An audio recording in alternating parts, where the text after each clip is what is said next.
Check, check, check. What's up, guys?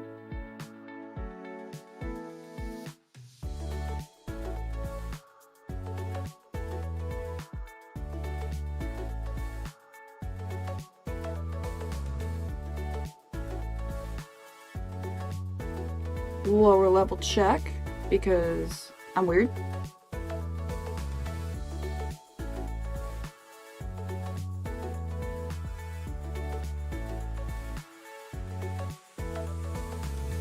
Sounds lovely.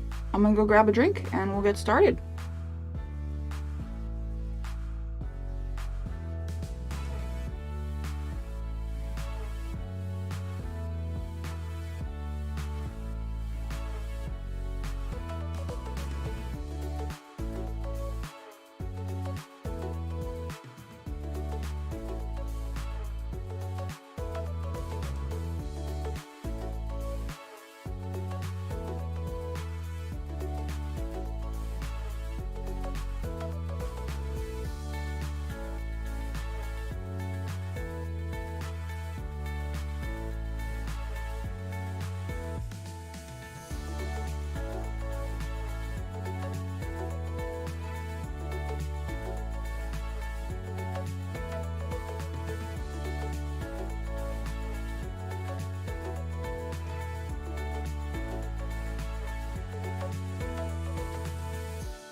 Okie dokie.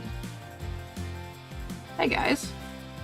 Sorry you're kind of like buried behind everything today, but I'm using my new drawing tablet as my like stream deck, like my stream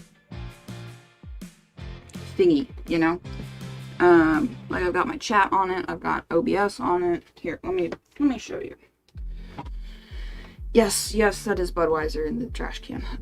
Don't judge me. Carefully without knocking everything over. Oh, ta-da! See?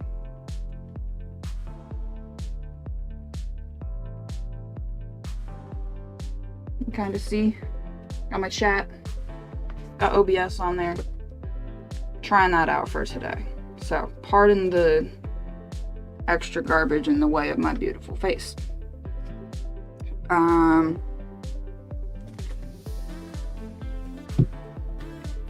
Today's stream snack of choice is another cookie from the bakery. This time it's peanut butter. It's very good. So yeah, what's up guys? We are jumping back into the Tamiya TB Evo 6 build today. I was thinking maybe I'd get 2 videos done out of today's stream, but I don't think I'm gonna have time. because the plans for episode 2 are, there's not a whole lot that we're going to be doing. Well, we'll see.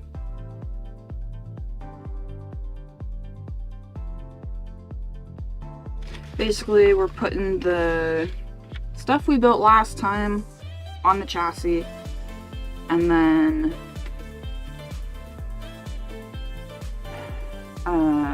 putting the top deck on, putting the control arms on as well.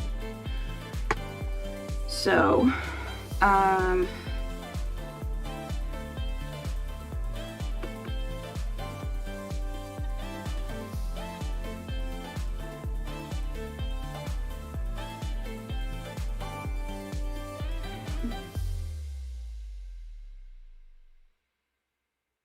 okay, what am I doing? What are we doing? What are we doing? I need to set up for an intro. And then we'll just get to building. Just like last time, we'll do our thing.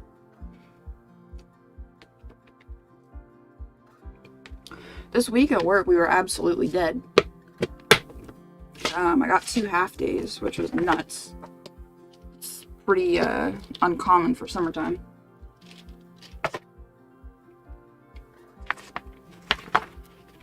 Okay, let's see here.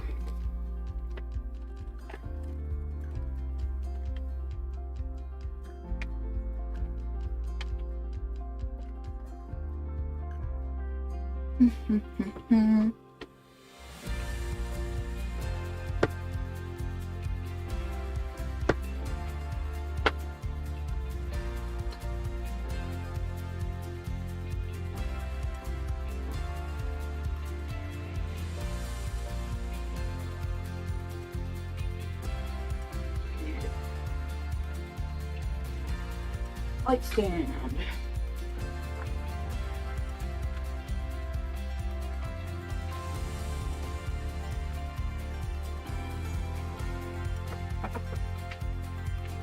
Camera. You know what? I didn't charge. Did I charge? Yeah, I charged him. Swear I didn't charge my receiver thingy and my lapel mic. But I think I did. So I remember unplugging it when I went to charge my phone, because my phone is perpetually dead. Like, what's my phone at right now? Oh, 78%. That's impressive. That's like the best it's been all week. It was like 7 last night. Then,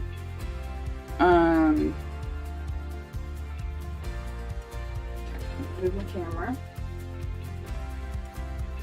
Ow.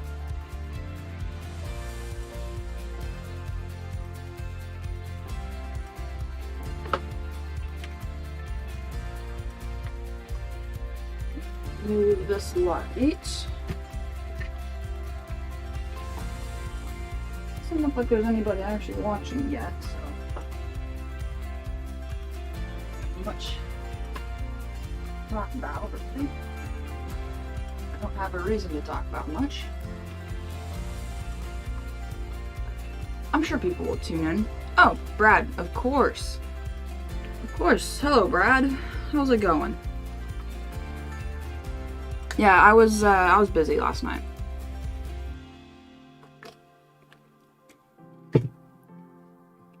Well, maybe my phone is a better way to judge how many viewers are actually watching. I think that is a better option. Because, like, my YouTube studio on my computer says nobody's watching. Oh. But on my phone it says there's 4 people watching. I don't get it. It's weird. So I'm gonna stick with my phone. And, yeah. Okay.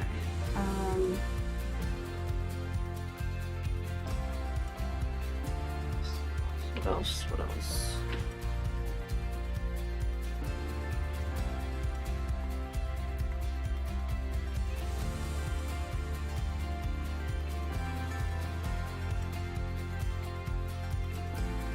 How have you guys been? What has your week been like?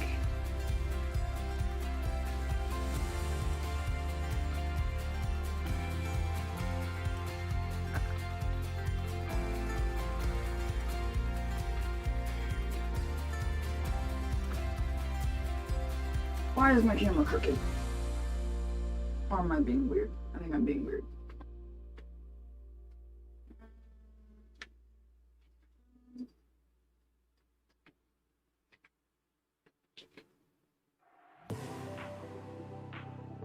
How if I put an SD card in? Oh, see, now it says 4 people are watching. I don't freaking get it. It's weird.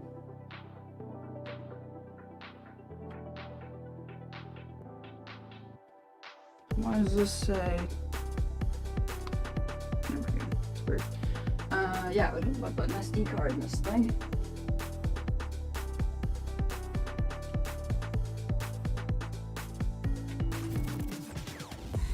Okay.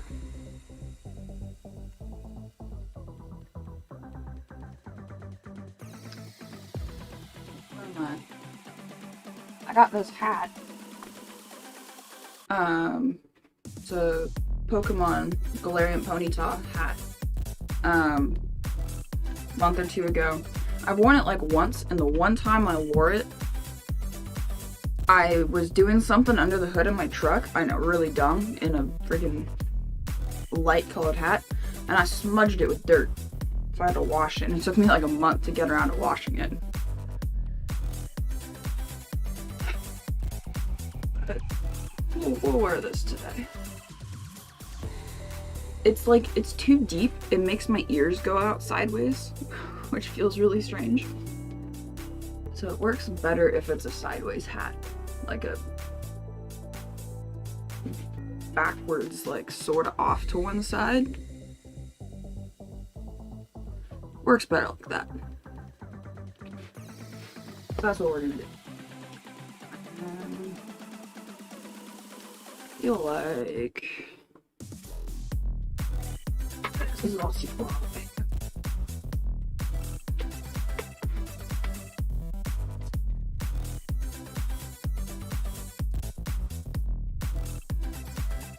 Yep, suppose that works a little bit.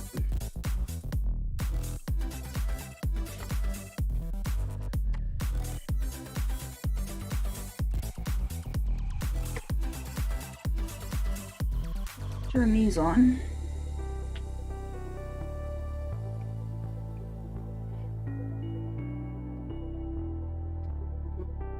There we go. Okay.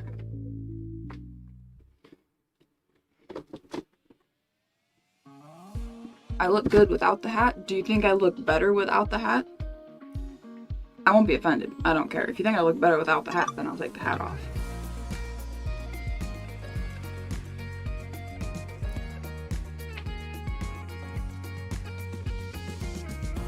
Or I could just put it on normal. Then that's weird. I don't know. Yeah, maybe I'll run without the hat. Maybe I'll wear it later tonight and find a shirt that fits with it. Away you go. I'm too lazy to get up. Okay. Better without it? Alright, well, here we are. Where is the actual stuff I'm working on?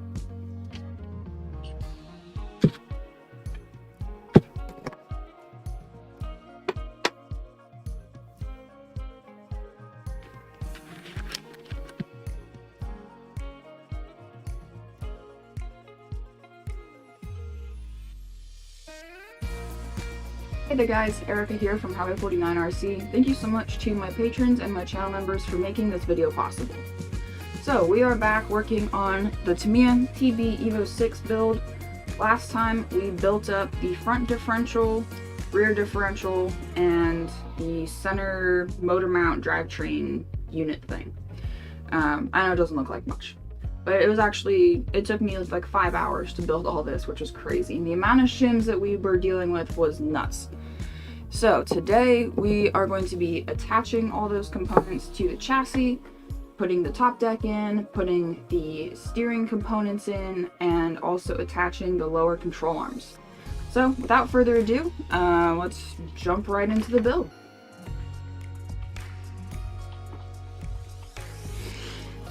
Okay.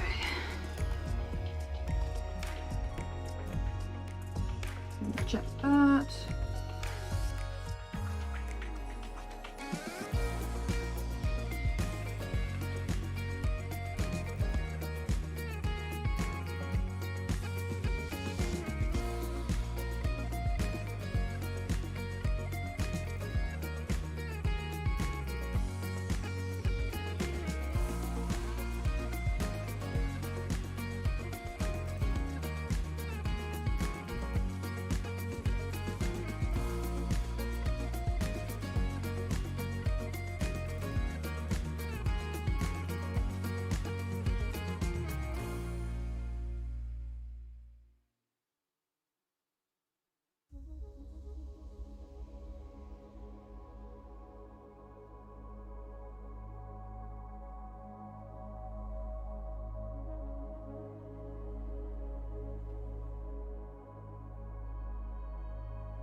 Okay. That's all good.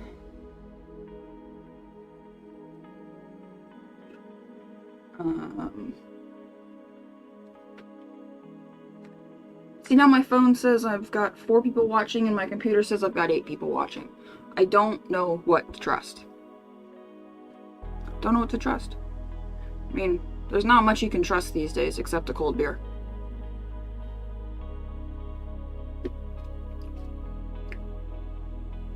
Why did I say that? That was kind of dumb. I was making a reference to that song,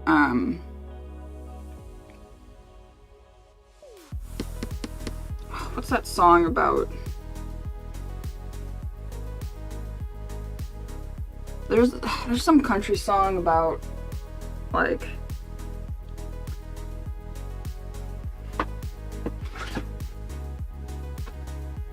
he's singing about, like,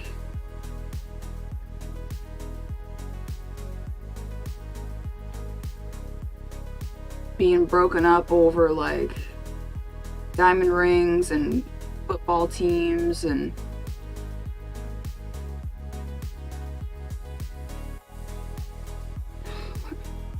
what's the lyric in that song?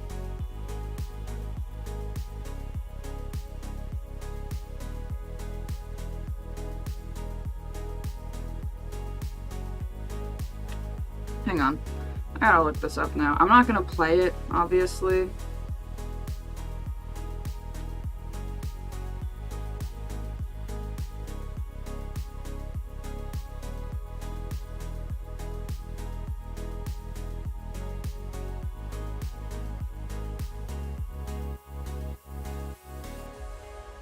Beer Never Broke My Heart. That's the song.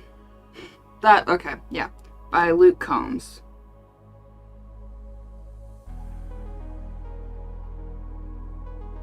Beer Never Broke My Heart. That's, yeah. That's where I was going with that. With that really, really dumb line that I said. So my apologies for being silly. Okay. Let's get this light back where it belongs. And I think I'm just gonna slap all this stuff on the chassis before jumping into the video. Because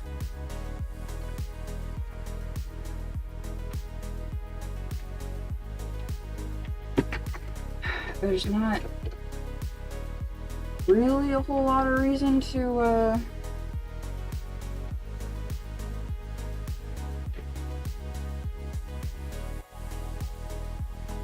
I wish I could, like, put this light, like, right here, like, back the foot, but I can't.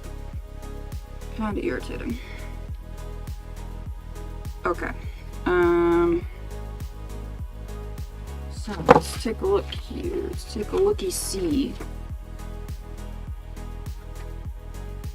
I really like this drawing tablet. I've hardly used it for drawing, but I've used it for a bunch of other things.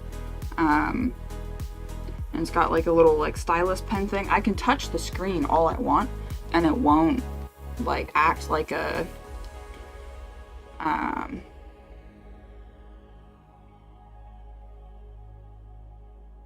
like a tablet, but I can use my stylus thing and switch it a little more easily than using a mouse. Pretty cool. Look at all the energy drinks I drank. Let's see, I see 2 energy drinks. 3 energy. Alright, it's about 60% beer, 40% energy drinks. I did collect all my cans and get them recycled. I collected them for like the first 2 years since I was 21, and I got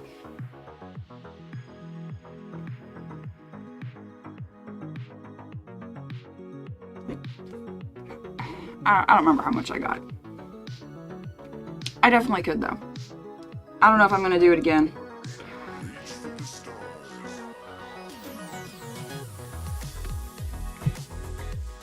I've been drinking a lot less energy drinks though.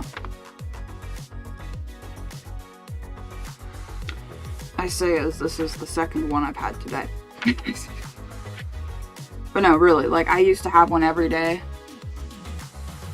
At least one every day. Now I only am having them on the weekends, so that's a plus.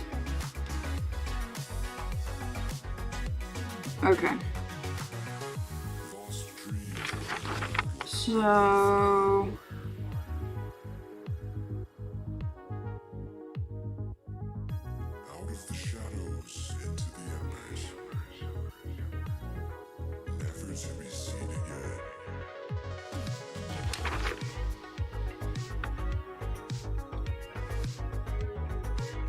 yeah, this might, well, we'll see. We'll see.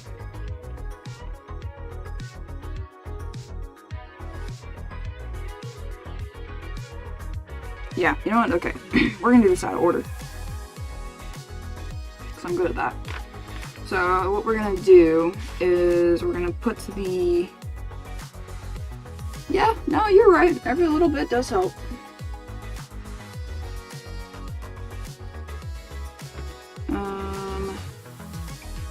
Every little bit does help. You are correct.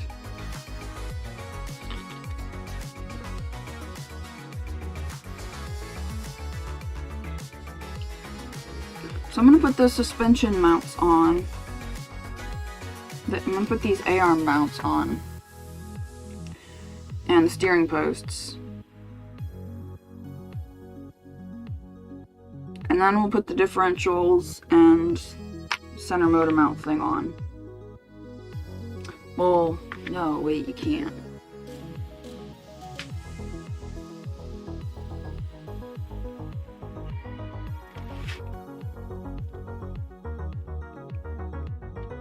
Okay, here's what we're gonna do. This stuff is gonna go on last. Or, not last, but after we do the suspension mounts, the steering posts, and the steering assembly linkages and stuff. And then we'll put the differentials and center drive unit on, because then there's a drive shaft that goes over top of all that. And then we'll do the top deck. Why is it? What? Yeah, cement. What?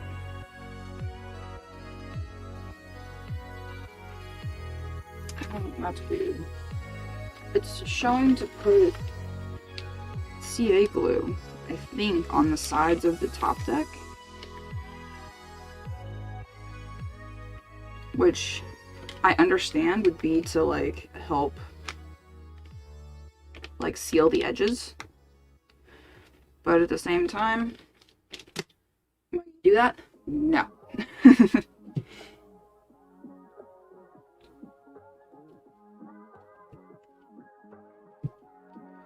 So, just sit. Oh my gosh, really? It says shave suspension arm and adjust clearance if it doesn't move freely.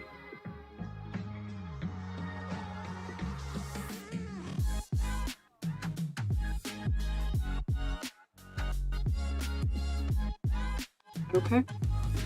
Alright, well, we'll deal with that later. So.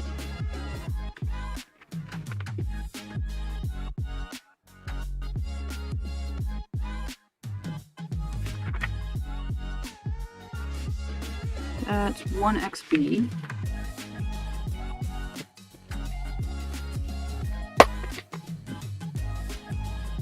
And that would be this guy. This is the rear one. And it goes here.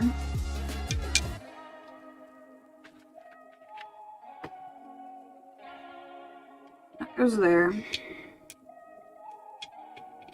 With CA glue and a 1/2 millimeter shim, which is this. And then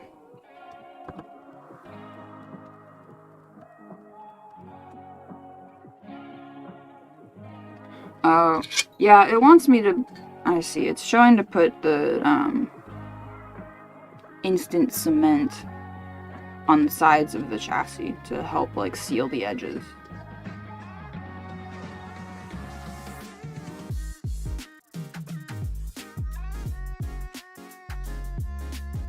Yeah, no.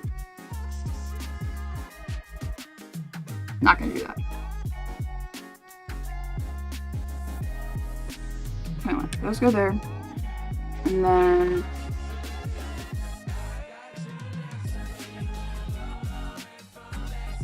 one B goes in the front.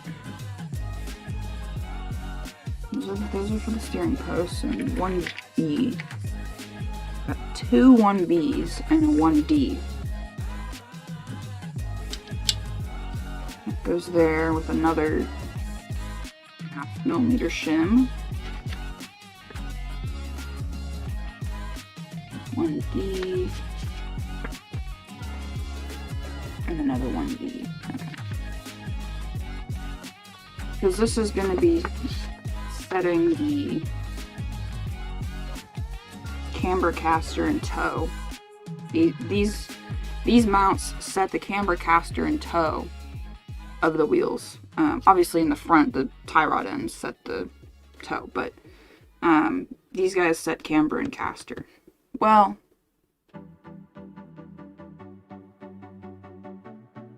to some extent.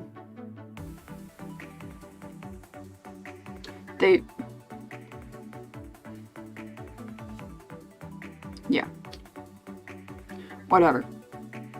I think you should find a place to race it and become a world famous RC woman driver in the hobby.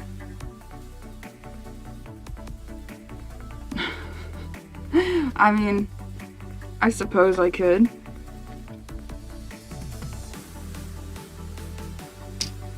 And then these guys. Do these all get attached with the same length screws? No. Great. Great. Lovely. Alright, let's find some screws here. Tweezers. Did I put those back in the... No, there.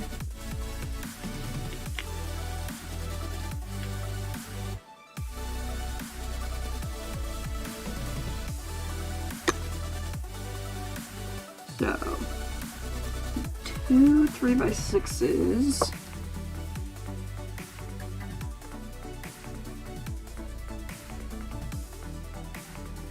And 4 3x8s. I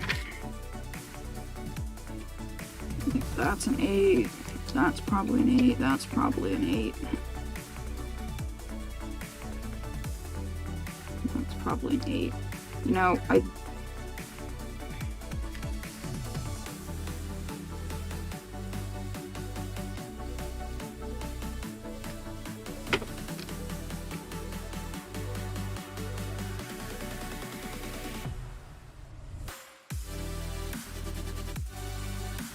these all look the same. Do I have screws somewhere else? Oh, I do. Ha ha ha.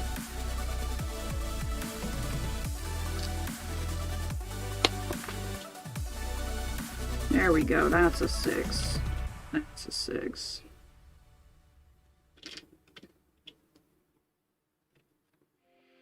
And these are 8s. Okay. Oh, that's probably why those 2 are in that container. Yeah, okay. Whatever. Need that later.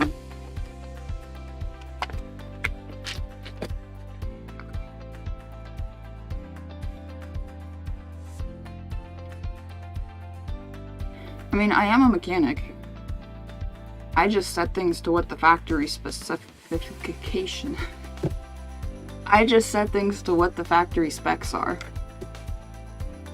And the machine pretty much tells me how to do it. I don't think I could set up, if you just gave a car to me and said, here, set the angles of what you think they should be. I don't think I'd do a very good job of it. I really don't think I would do a good job of it.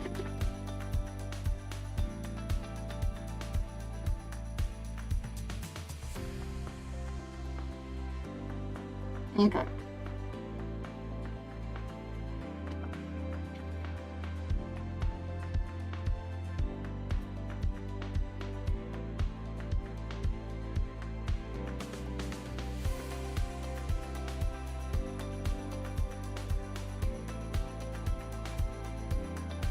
No. Come on. Okay.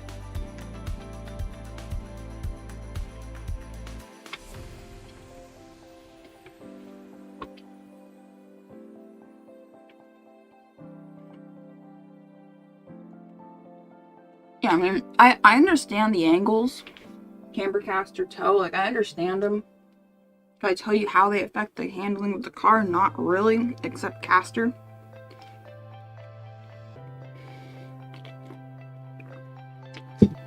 Well, I know what each of them will do to the tires when they're set incorrectly. So, I know a little bit, but really not that much. Okay. Loctite and a bottle cap.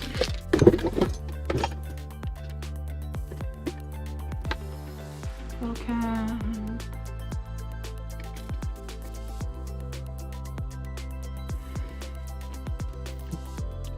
Red lock.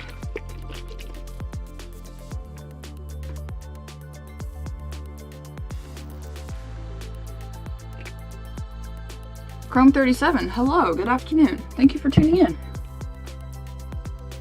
I appreciate your viewership very much.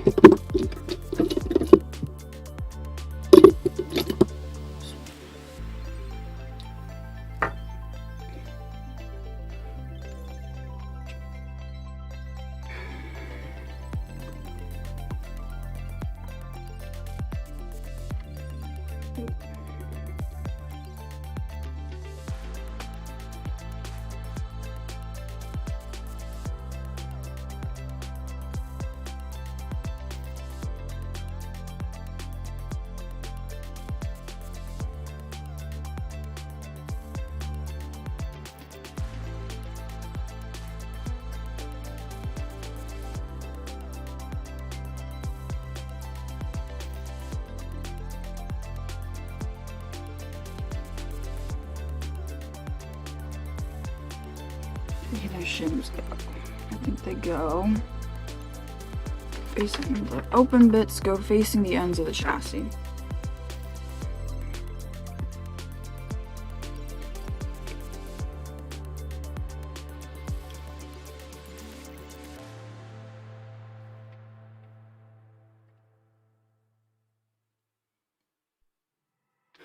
Okay, so here in front of us, we've got our carbon fiber chassis. This side is the rear of the chassis, and this is the front.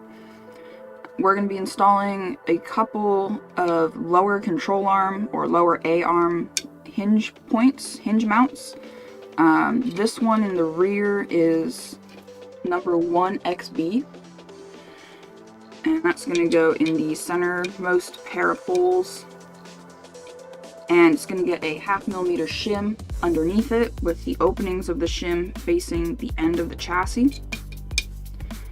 Same thing on the front. The shim is going to face the front of the chassis, or it's going to face the end of it, and this is hinge number that, okay, that's kind of dumb. Let's retake. It was okay, and then it wasn't.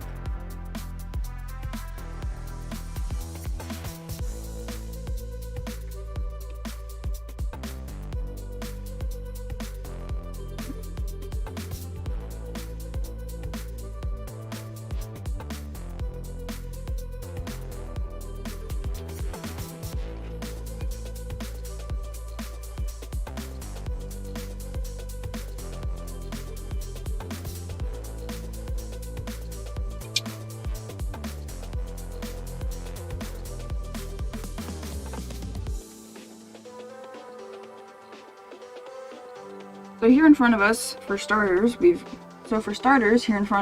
got our carbon fiber chassis. This is the rear, this is the front.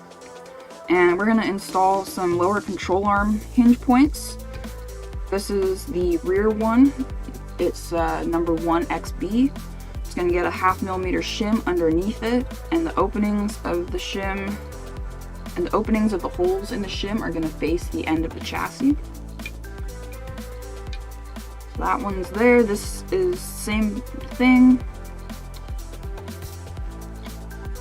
Today might not be my day, guys.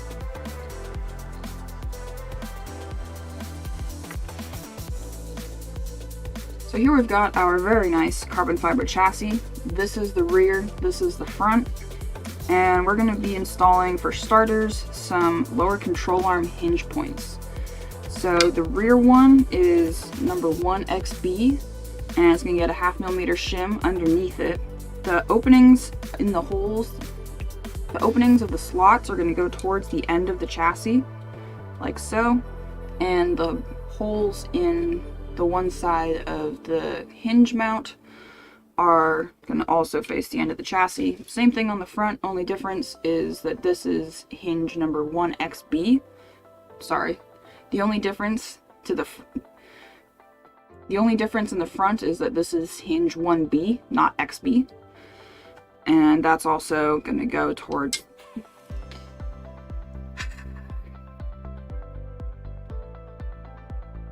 Wow, being thwarted. First take of the day, man.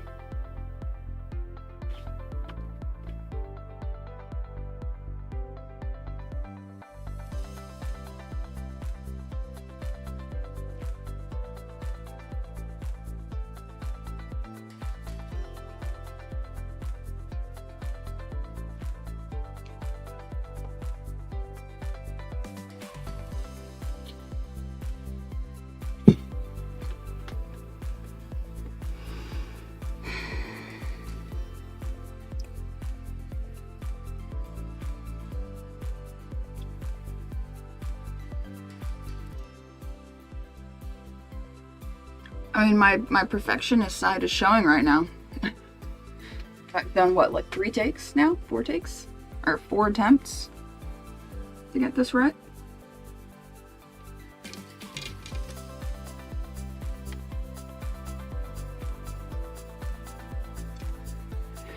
Alright, so here we've got our carbon fiber chassis. This is the rear, this is the front. We're going to be installing some lower control arm mounts.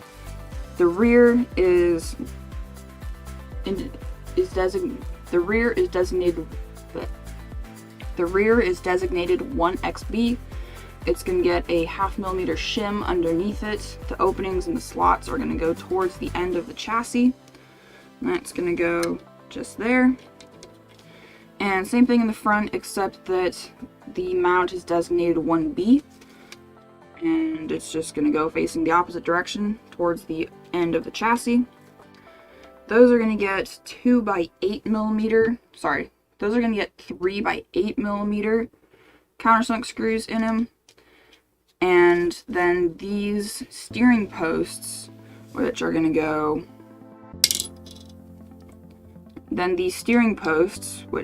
here and there, are going to get 3x6mm countersunk screws in them.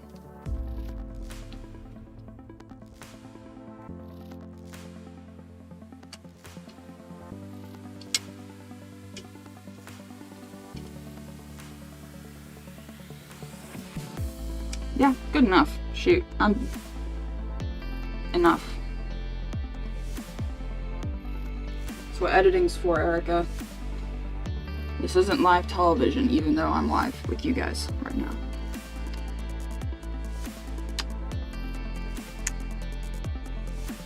Okay. Man, this might not be a very good, day. We'll see.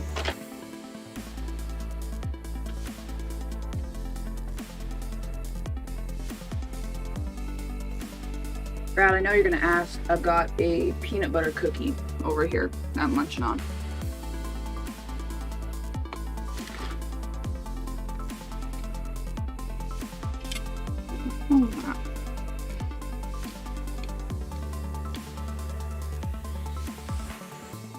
I've got water too. I'm not just drinking caffeine.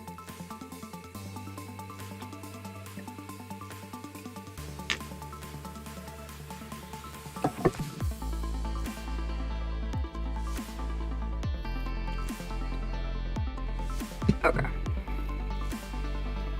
Let's put these on.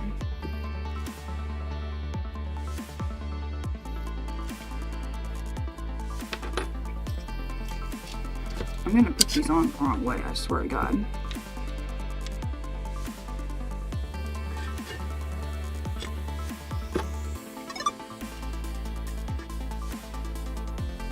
Oh, Chrome37, thanks so much for joining the Discord, man.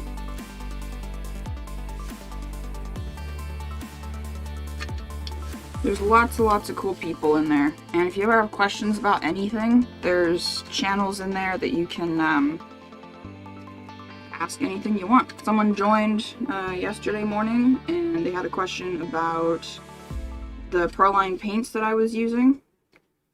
And I was able to get back to them, give them some advice, and they were on their way.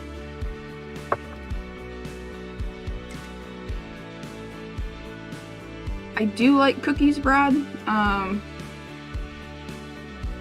Really, it comes across that way because I've been at the bakery the last 2 mornings that I've streamed, or the last 2 mornings before I've streamed, and I was like, oh, I need a stream snack. Let's get one of those cookies because they're really good.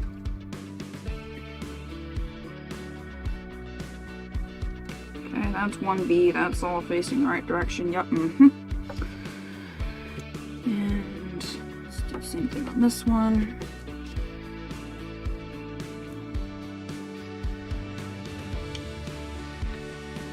That's alright, Chrome.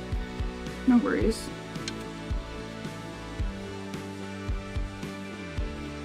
Actually, yeah, I thought you had joined too. Now that you say that.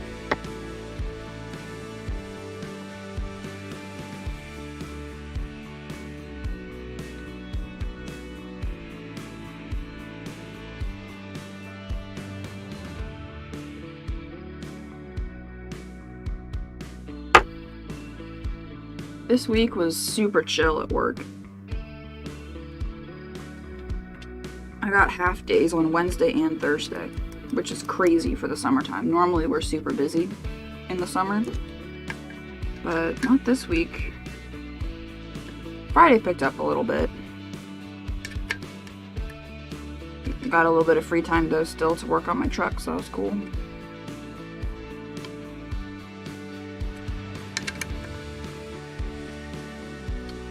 And last but not least, steering posts.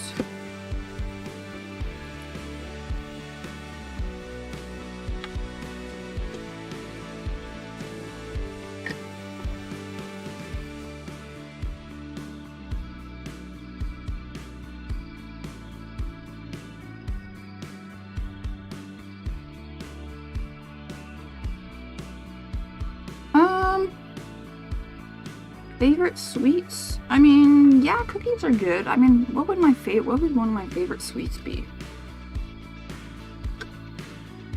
Ooh, something that comes to mind. Aren't there like coffee? Is it called Coffee Crisp?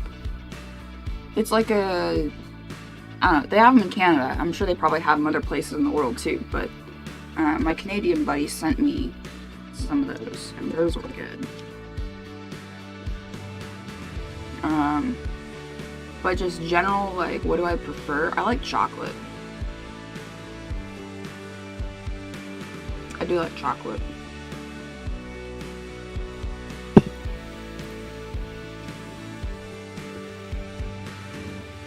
Okay.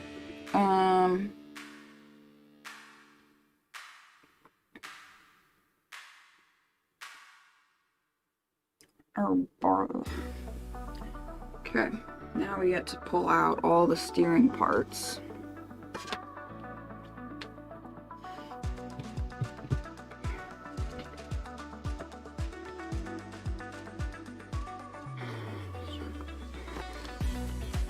Okay. Let's see. We need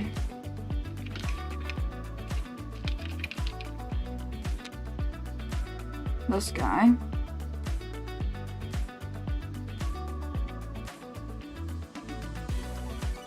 It's called a steering bridge. Bell cranks. Are they the same? Maybe? Hope so. Should be. Yep, look the same. Okay, cool. Got some bell cranks. So this sits across the... I guess, I don't know if these are technically bell cranks or not. Maybe not quite. So this sits across the top of there. Get some 0.1 millimeter shims. That's lovely. Just so lovely.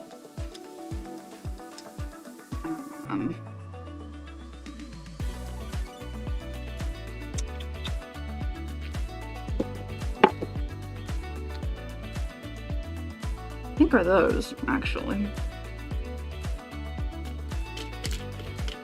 Yeah, there's only 2 of them. And they look pretty small, so I'm guessing that's what those are for. Come here. Okay, got 2 of those. 3x8s.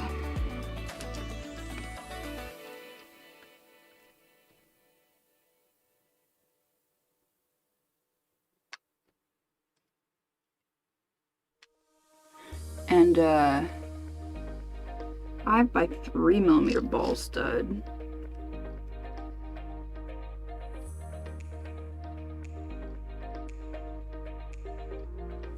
Oh, wait,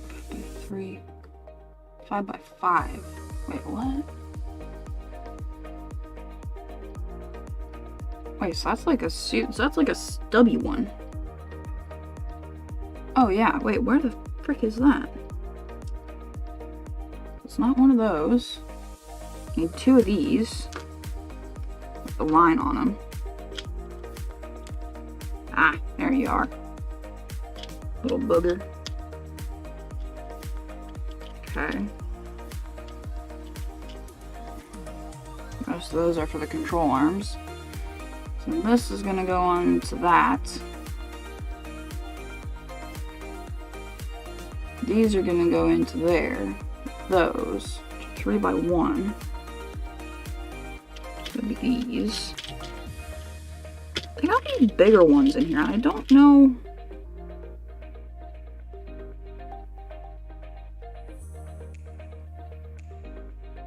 Oh. Right. Those are for...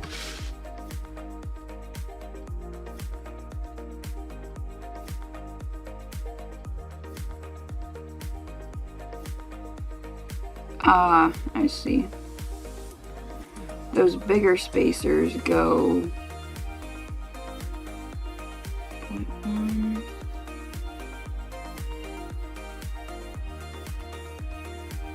Shim, spacer.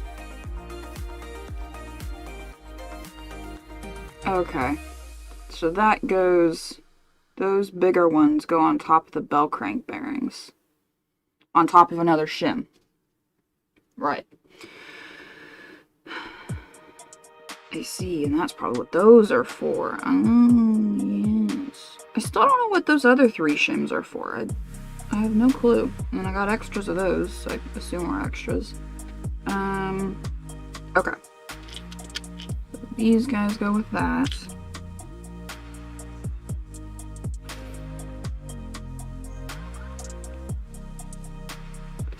And then that pretty much concludes that. I'm gonna have to build up some tie rods.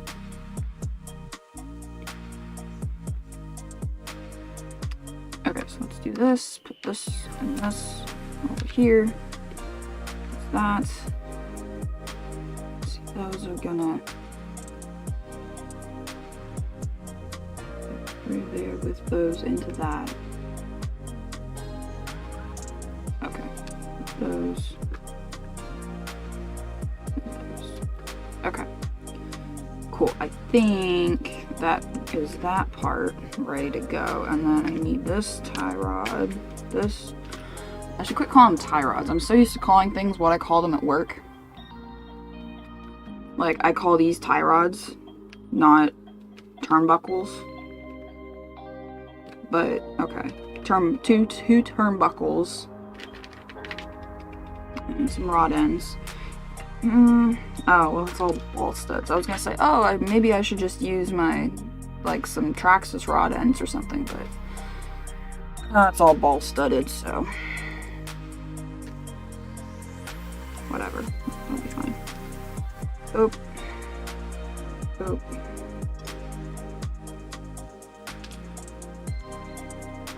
I need to come up with a paint scheme for the body. I still don't have any good ideas. Like, I don't have any good inspiration aside from, like, going with similar colors to, like, Coyote or something. Which actually today I got some wire that is like the Coyote green to match up with the electronics, so that'll be cool, I guess.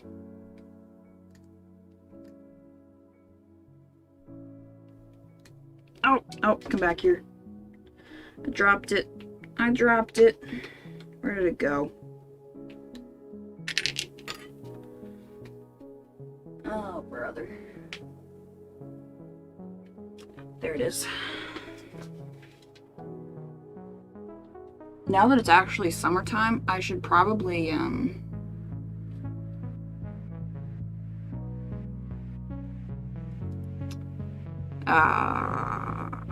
considering it's summer, I should probably pull my splash out again and build up some new radiators for it. That'd actually be a good summer project.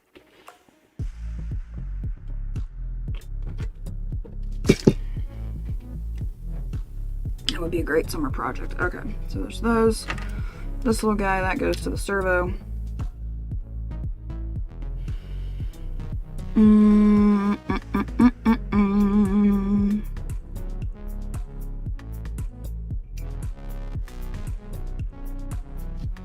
And to put all this onto the chassis,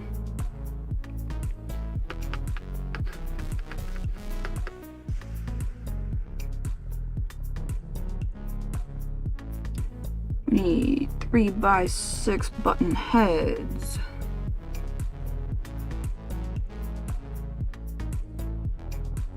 Those don't look like 3x6 to me, but maybe they are.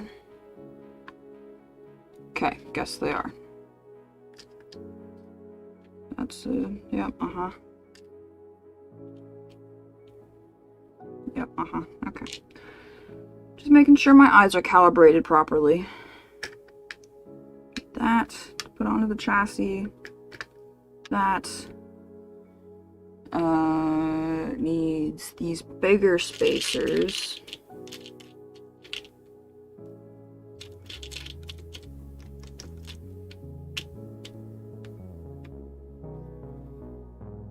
And then 5 by 0.1. Am I gonna have to break out the calipers again here? Or the micrometer? I think I'm gonna have to. What's my back? Oh, 37%. Ooh, that's not good. Hopefully I've got enough battery to make it through today's video. And we'll charge it. 0.1. I'm impressed, actually, how precise these shims are. I mean, they are, like, within a few thousandths of a millimeter off. Or, like, they are within a few thousandths of a millimeter. Which is, to me, impressive. Normally, shim stock is not that good. I mean, well, in something like this, I'm surprised. Like, that's 0.02 of a millimeter off. Okay, no, it's not. It's dead on, which is impressive to me. Rather impressive. I just finished painting a few bodies. Translucent pink. Really? Texas Hill. Okay, translucent pink. Do you have lights inside the body to, like, light it up at night? That would be cool.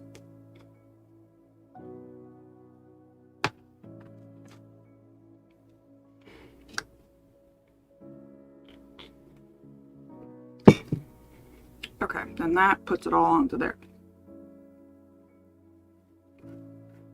Okay. They'd probably give me a wrench that fits the rod ends, maybe.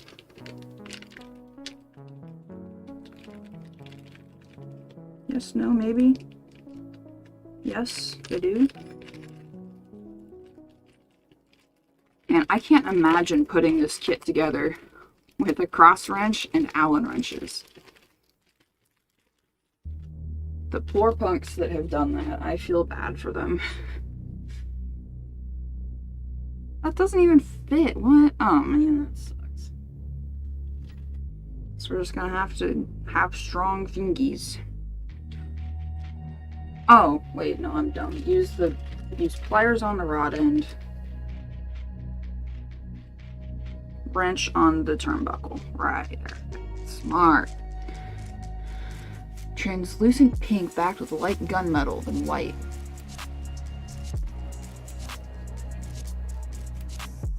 Huh. Okay, do you have a picture of it on your channel? Or, like, do you have a video of it on your channel, Texas Hill? Because I want to see this now.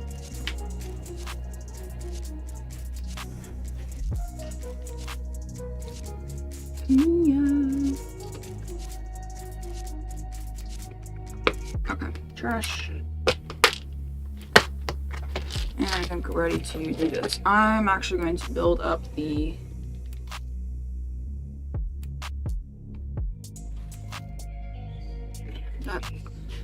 yes, my last one. Okay, I'll check it out, Texas Hill. Let me pull it up on my computer so I can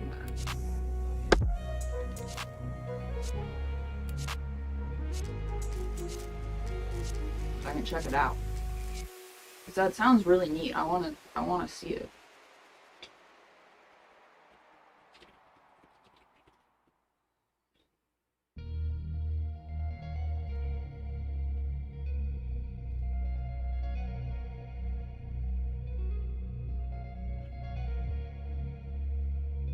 Actually, I'm just gonna look at it right now.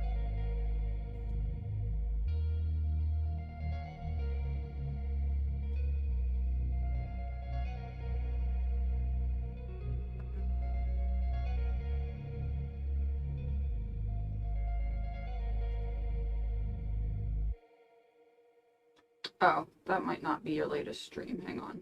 Hang on. Oh yeah, that's not your latest stream.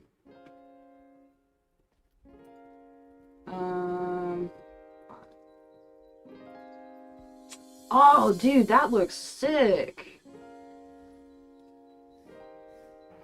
to the nitro being Friday night. And that actually looks super cool.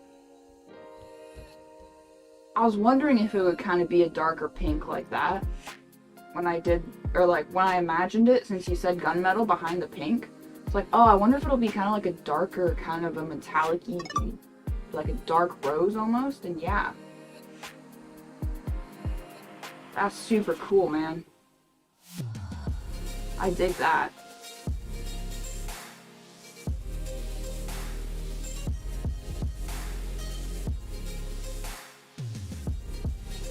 Very nice. Very, very nice.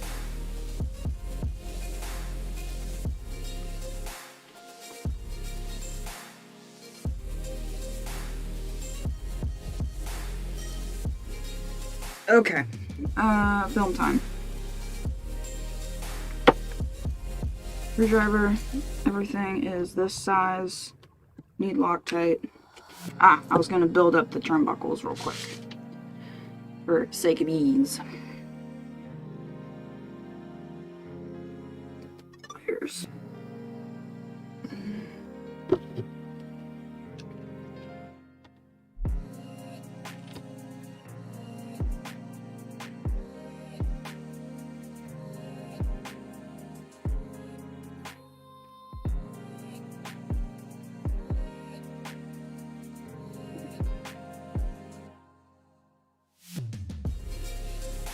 I noticed, Texas Hill, you just did a single color. Do you ever use, or like, do you ever do any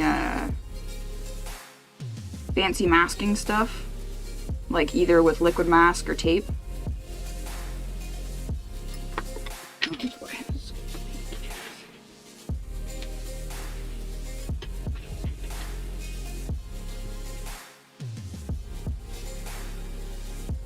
Okay, this might be a little gross, but a problem with having brown hair and a brown floor is that you end up with piles of hair just in the random corners of your room.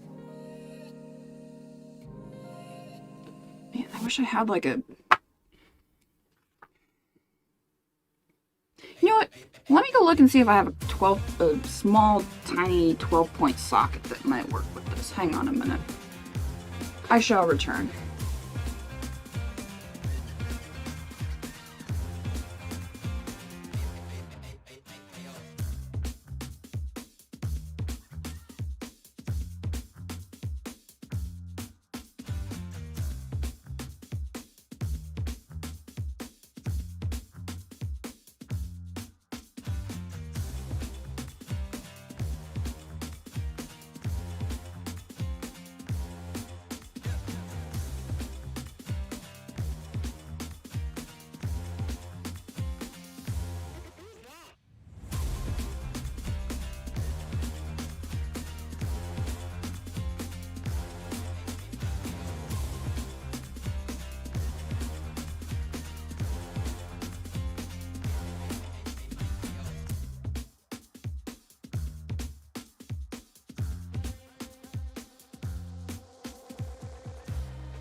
Okay, no 12-point socket.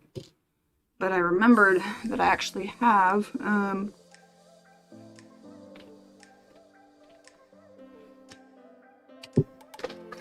think I have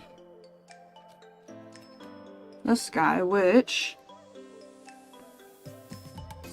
doesn't fit the turnbuckle. Okay. Really? So close. Can I file it? Nope. Doesn't fit. It doesn't fit. It's not 5, is it? It's 4. Really? I'm just trying to find the best tool for the job here, man. What is this? Why do I have this here? Oh, that's what my coworker gave me. That's right.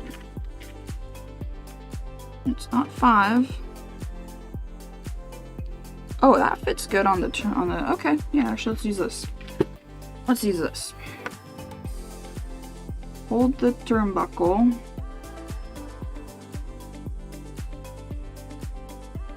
There we go. That's the ticket. Got this little 5mm Traxxas turnbuckle wrench. It's pretty good. Nope. I've got these parts to neat up already. Oh, is this reverse?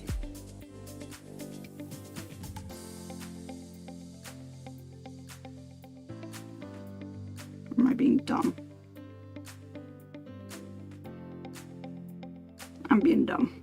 Come on, Erica.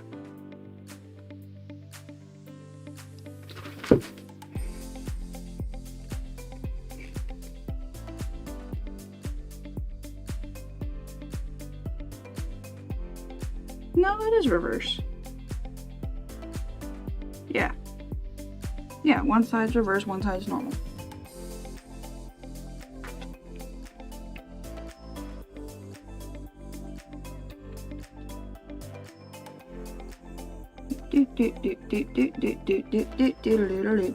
Wait, is my mic on? Did I turn that back on?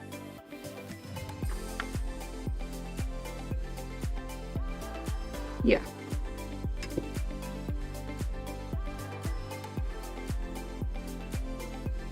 I had somebody ask me today, I don't know if they're watching or not. If you are, hey.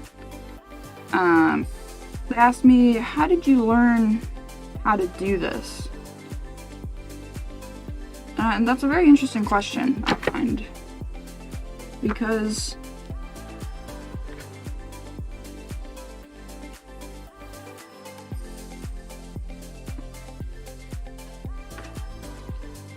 I find that to be an interesting question because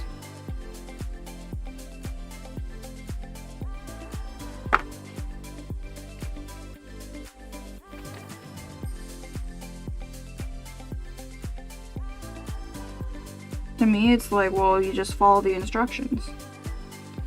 But I guess there's a lot more to it than just following the instructions, because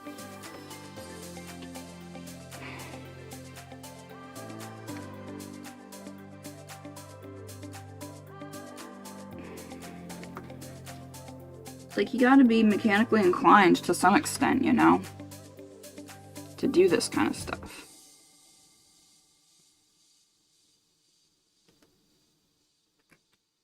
And I should really put something on my flippin' pliers.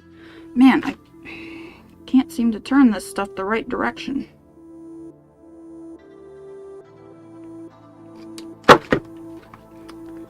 Yeah, why do I not have something on my pliers to keep from scraping these up? Huh, Erica? Huh? Explain yourself.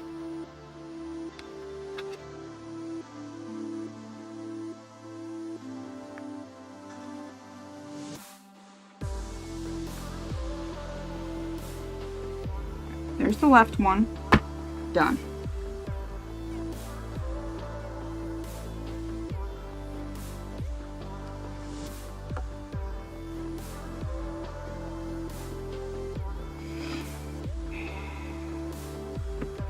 Okay. Got one. the other. Good tip. Use a piece of silicone tubing on your pliers as little protectors when you're doing stuff like this.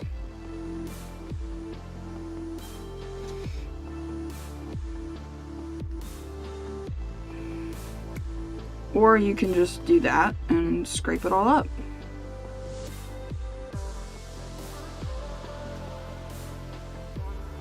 Golly. Oh, well, it's because I'm turning it the wrong way. Helps when you turn things the right way, guys. Really helps. I tell you what. In this case, the right way is backwards. This wrench doesn't even work on this turnbuckle very well.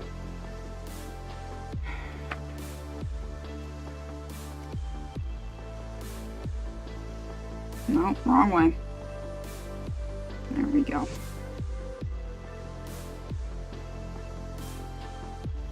I'm not in a rush, but I've got dinner plans tonight, so I kind of want to...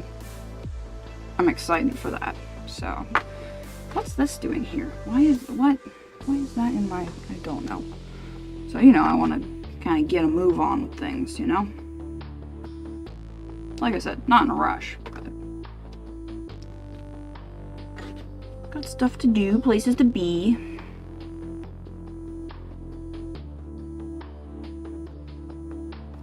Paper towels between the part. Yeah, that would work too.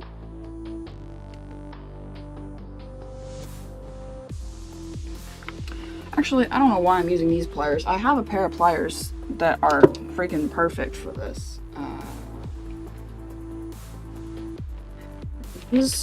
Where are they? Erica, where are they? What did you do with them?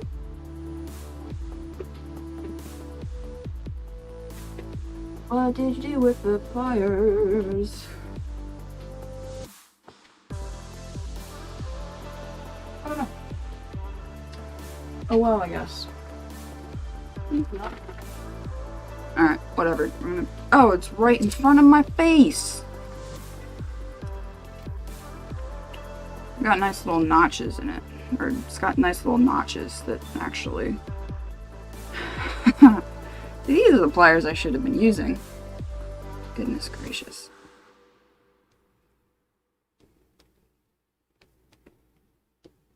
And just use my Hulk fingers to tighten them down. Too much. We're going to check out a German place tonight. And I hope they have some cool beer there, because that would be cool. Probably throw it in half a turn.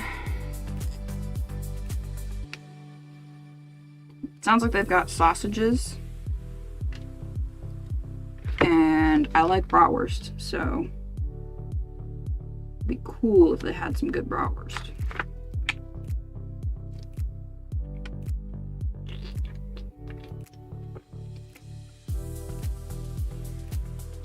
There's a paragraph under the Welcome tab of the Discord about verifying channels. Does that include Patreon members?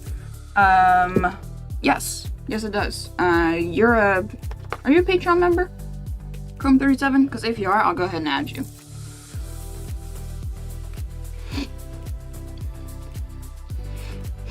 I should probably make a note in there that it includes Patreon members.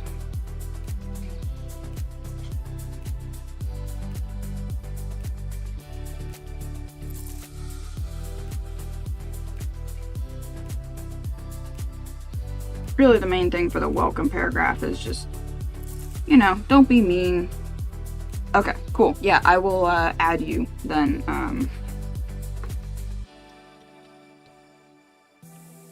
Hang on, let me get this turnbuckle on, and you know what? I'm gonna do it right now because I'm gonna forget to make you a member and give you the fancy blue name. Where can I scribble this on?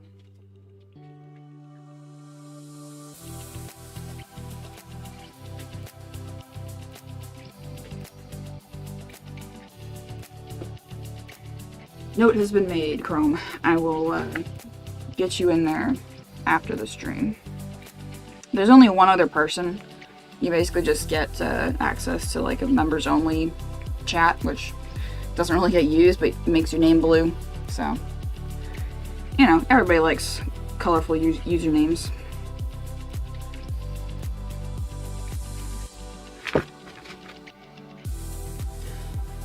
I wish I used Discord enough to... No, Eric, turn it the right way. These gosh dang reverse threads. Brad Rogers. Okay. Cool. I will double check on all that later.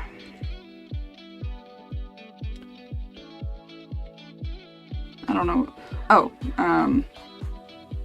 yeah, I wish I used Discord enough to make it reasonable for me to get Discord Nitro, which is like, you get colorful usernames and you get like fancy stuff, you know. You can make your like little profile background all fancy like and stuff. I just don't use Discord enough for that. Wow, this is really beyond good. No, wrong one. If I used it enough, I would do it. I'd get it. But I don't. I've got some friends on Discord. I don't hang out with them a ton. I should probably hang out with them more, to be honest.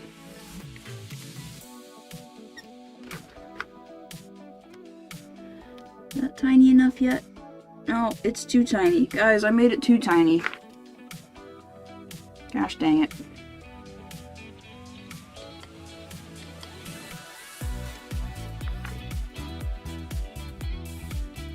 Make it just right. There we go. Good enough. Okay.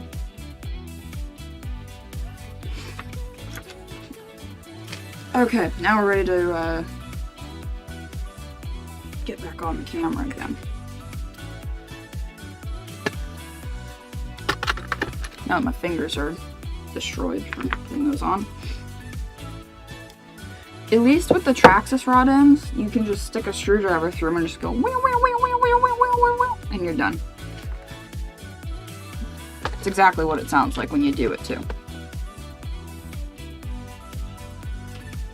Okay.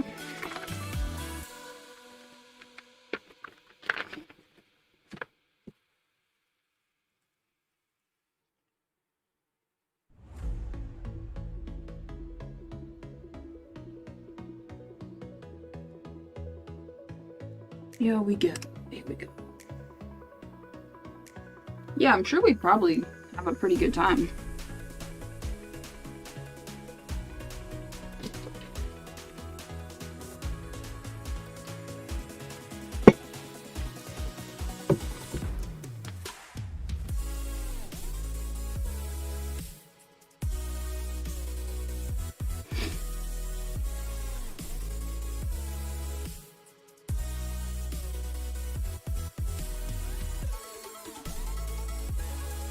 Okay, next thing we're going to work on is the steering bell crank assembly. Why? The next thing we're going to work on is the steering bell crank assembly. I've already built up the tie rods and the servo linkage to the specifications indicated.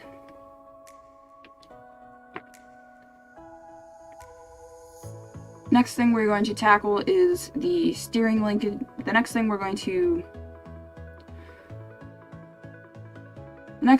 to get on with is the turnbuckle.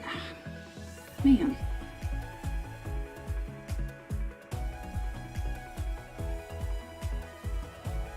It's not a good night for filming, guys.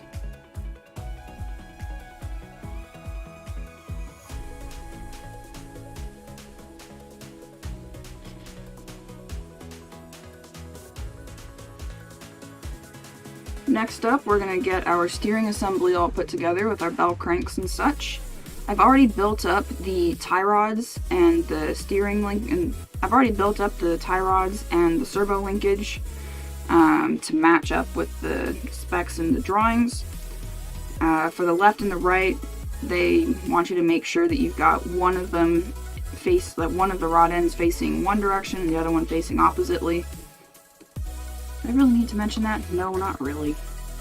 God damn it.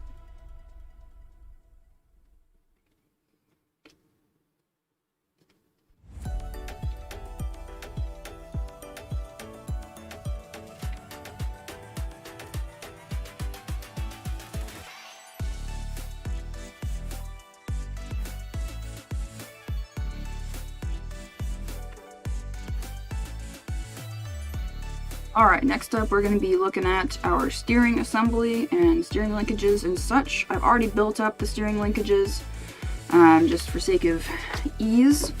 So we're going to start by taking 2 of the ball studs with the little line on them.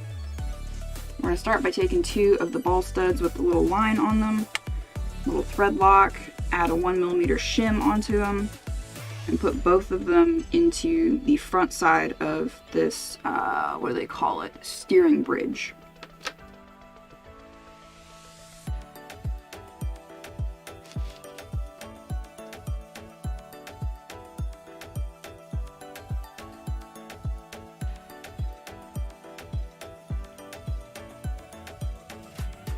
Then we're going to take the one shorter ball stud. There's one ball stud in there that is super short, as you can see, and that's going to go on the top of the steering bridge right here in the right side hole.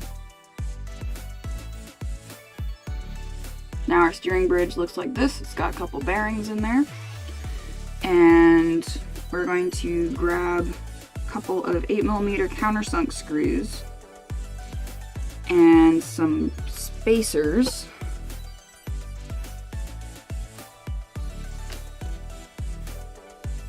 So then we're going to grab some 8mm countersunk screws and some shims. Shims are going to go on the underside of the screw. If I can pick it up. Come here. I can't pick it up. Gosh dang it. Come here, you son of a punk. You little scallywag, you dirty son of a biscuit. What the? Come on. There we go. Jesus Christ. Okay.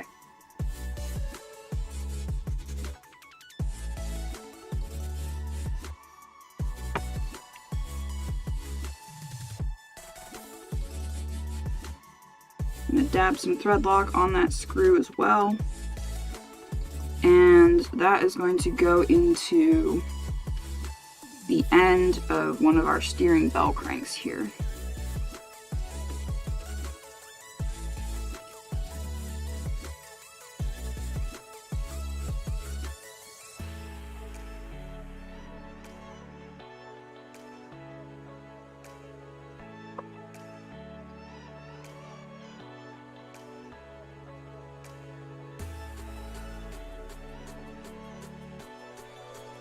And we're going to do the same thing with the other one if I can pick up this stupid shim.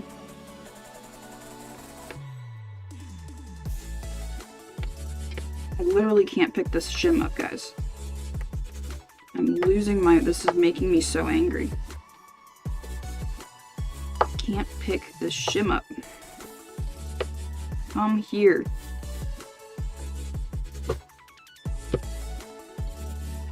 This is... There we go. Okay. Countersunk screw in the steering bridge. Add a shim on the bottom. Dab some Loctite on there. And attach that to the bell crank.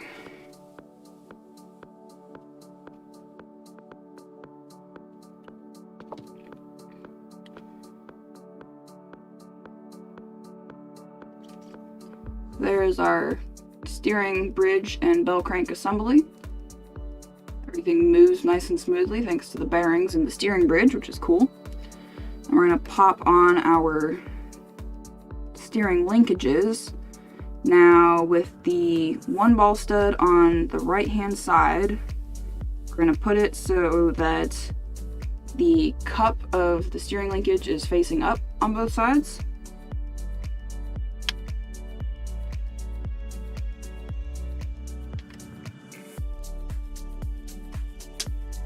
Okay. And this one, which goes to the servo, pretty much it'll be right either way you put it, but it goes facing away from the other two linkages, like so. So now this all should look about like that. And this is going to get plonked down onto our chassis with the steering linkages towards the AR mount. That gets plonked on there. And then we need a 3x6mm button head. It's going to get the wider 1mm shims. So we're going to need a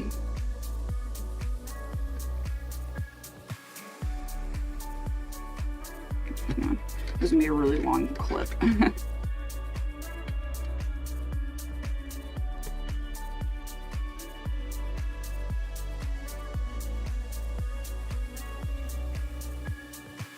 So this is then going to get plonked on our chassis with the steering linkages facing towards the AR mount, like that. Wow, that is so smooth. That is buttery smooth. That's incredible.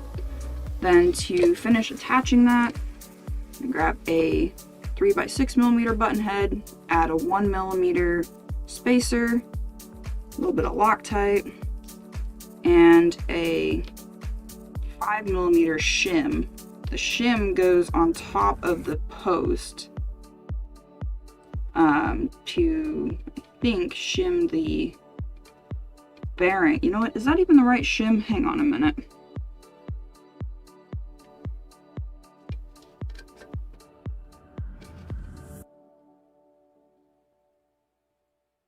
That's not the right shim. Erica, that's not the right shim.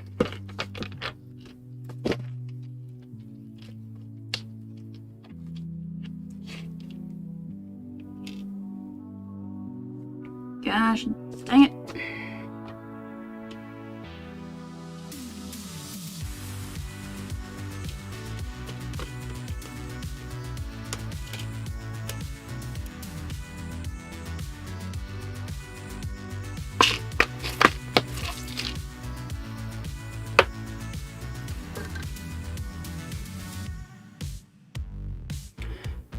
Okay, using the correct 5mm shim to separate the bearing from the screw and the spacer, pop that screw in there.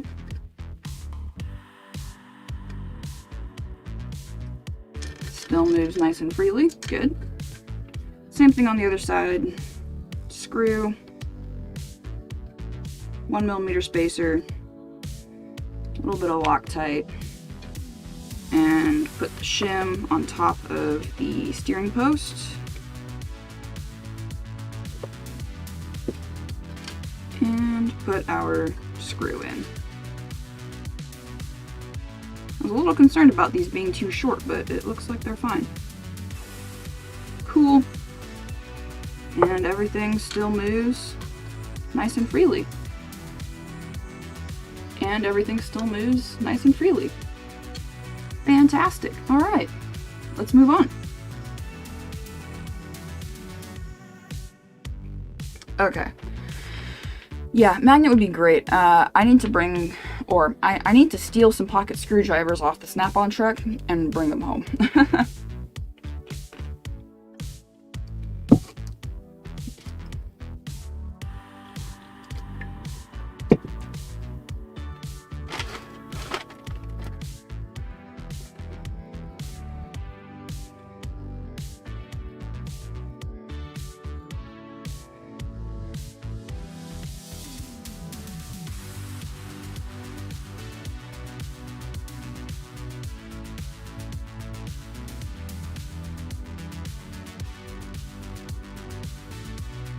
Okay.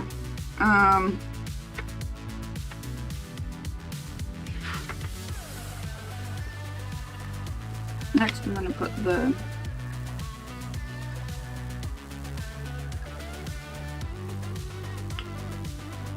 center drive unit on using 6mm screws, and the rear diff using 8mm screws. And I think like 4 and 4. 4 and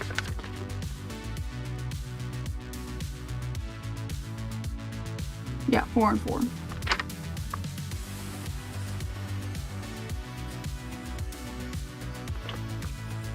Okay. Turn this off so it doesn't freaking overheat. Okay.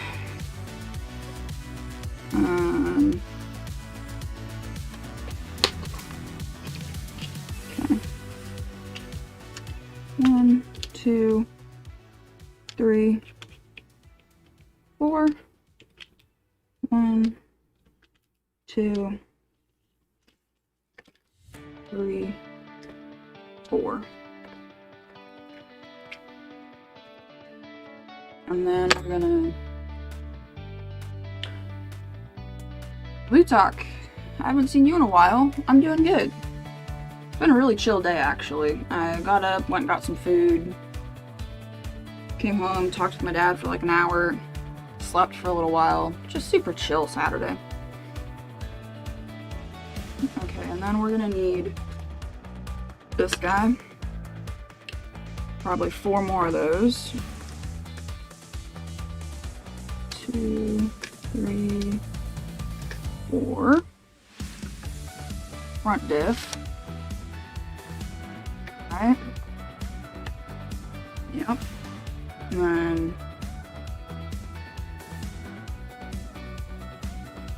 cut it in. Okay, that needs to be cut into pieces. Use that little piece. There it is.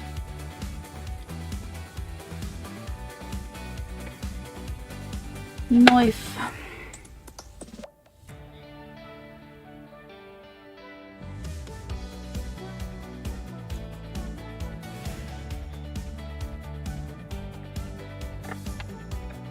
This is a little damping material. What sorts of projects have you been up to lately, Blue Talk?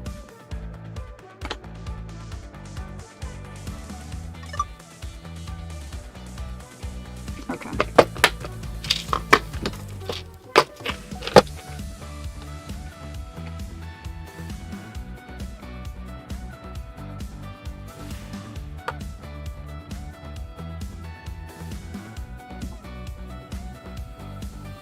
Really driver. No, I always use that one. I never use this one. Let's use this one today.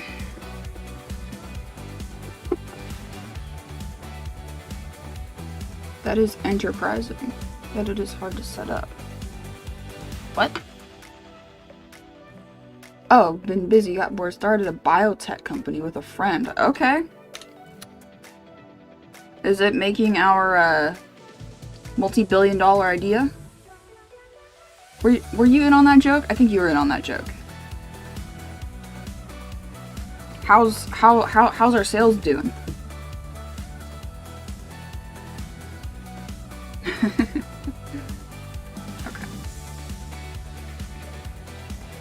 Alright, don't put the wrong differential in the wrong spot. Yeah, that's right. Okay. It's been a while since you've been on, so we haven't joked about a $1 million idea yet. Or in a while, I should say. Okay, this is the rear. This is the front. I think. Should probably check that. I'm dumb sometimes.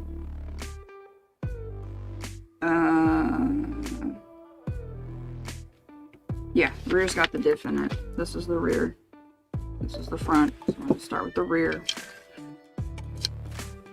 This is the front. America. Up. Up. Okay. Zoom out a little bit here. Maybe lock that down.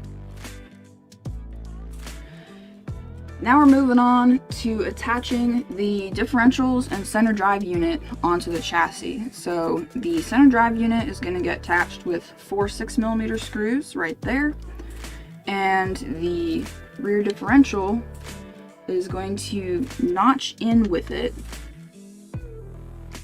and get attached with 4 8mm screws. Now it's actually very cool the way these mesh together.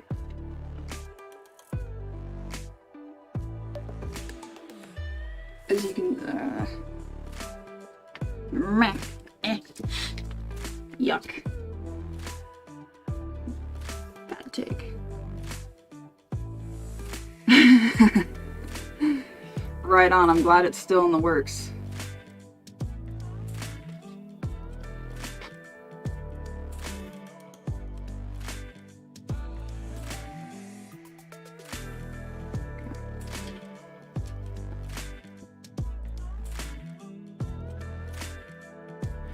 Next up, we're going to be looking at attaching our differentials and center drive unit onto the chassis.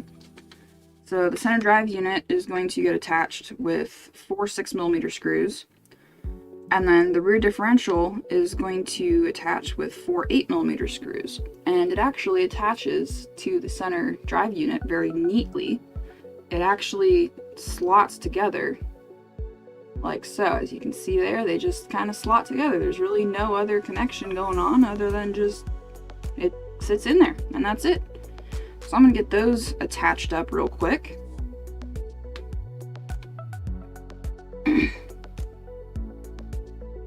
Probably gonna cut out that get those attached real quick thing, because that was kind of lame.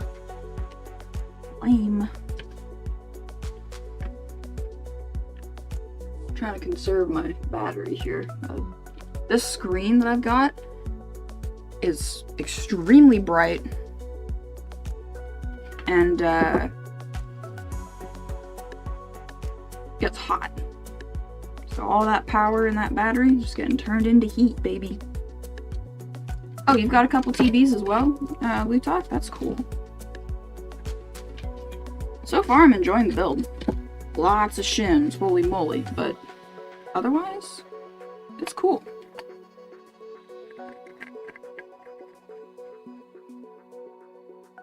I don't know, let's see, if I had to put this on like a challenging rating, I would say this is not quite as fun of a build as the Javelin. I don't think. But I don't know. It's kind of hard to, like, I don't know, to me it's kind of hard to call something challenging when you have instructions telling you how to do it.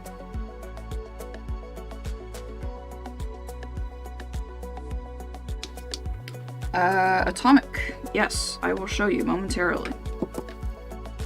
I have not built any techno cars. That's interesting though that you say that they've got the best manual. I've never seen one because I've never built a techno before.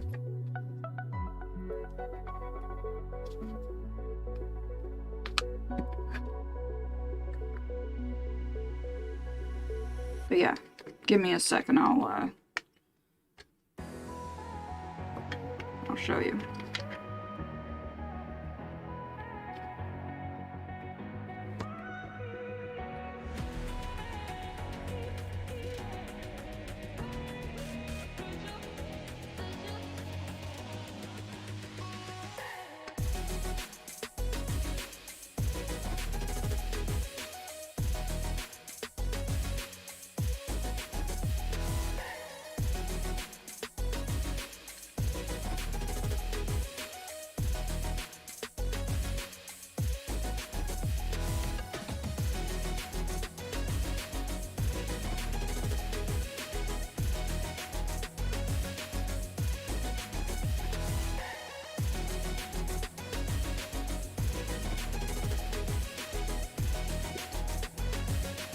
Okay. Yeah, I know the carbon blue looks great, huh? Okay, instructions. Let me show you. I think a good example for the instructions would be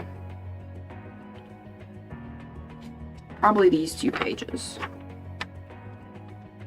So, oops, sorry, trying to move this around. So there's the differential assembly guide for you. They do a good job of laying out all the parts and pieces well. Similar to Kyosho. I mean, I think most kits give you the 1-to-1 of all the parts anyways. And then there's the center drive unit. And then another spot actually that I think would probably give you a good idea of how the instructions are done is this. Now this looks so intimidating to me. I mean, I just have to look at it and put it together, but like, man, that's a lot of parts for a CV axle. Like, holy moly, dude.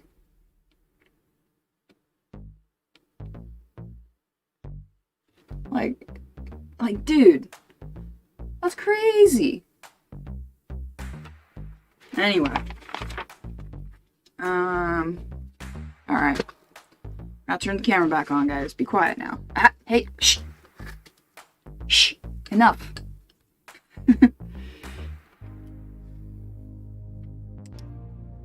Is it 5 o'clock? My phone still says there's only 4 people watching. I don't get it.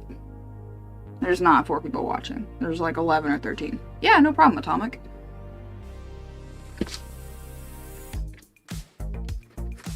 Okay, now let's see. No. No.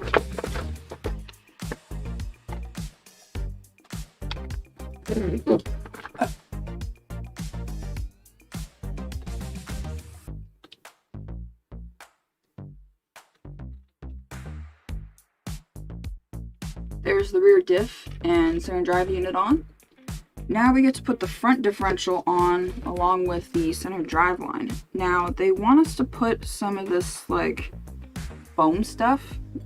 They had me cut it in half roughly. And let's see, I think it wants the thicker piece towards the front end. So it wants this little thin piece of foam in the drive cup just as like a cushion, I think, for the center drive line. And then this guy gets the bigger piece of foam. If we can get it in there the correct orientation.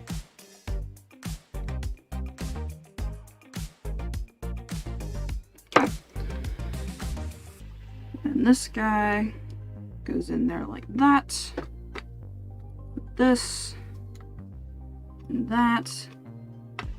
And then that gets attached with 4 3x8s.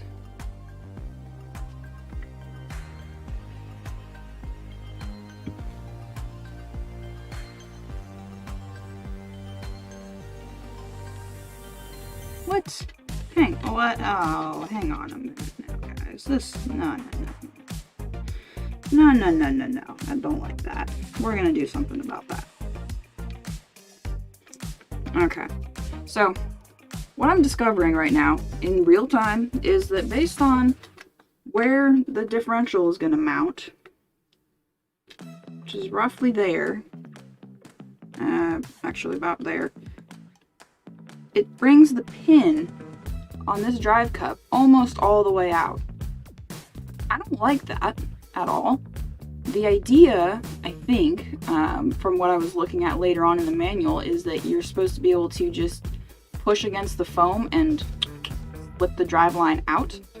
But I think what I'm going to do is actually put some silicone fuel line in there instead to help keep it where it belongs. I don't mind having to take a differential off to swap, or to... I don't mind having to take a differential off to get the center drive line out, so I think that's what I'm going to do in place of those little bits of foam you see on either end of the shaft there.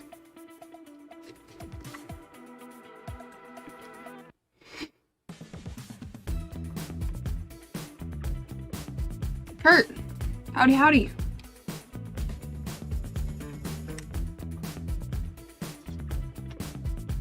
small silicone O-ring or cut a small piece of silicone tube. Yeah, that's exactly what I'm gonna do.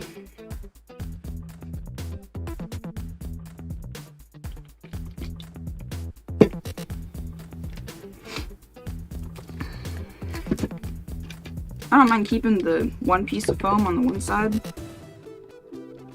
but gotta do something other than this. Like, I understand they want the driveline to be easily removable, but can't be dealing with that. Can't be dealing with that. Nope. I got plenty of silicone tubing from my water cooling build, so.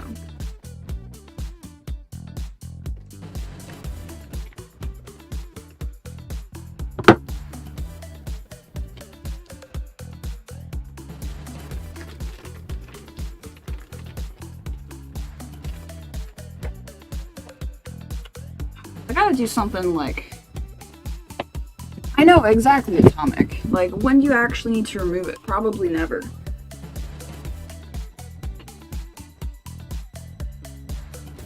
Yeah, actually this fits right in there perfectly. Let me cut this down a little bit. Maybe down to like there.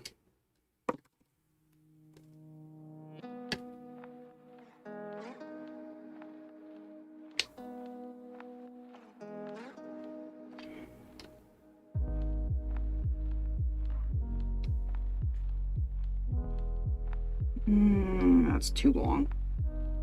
Too long.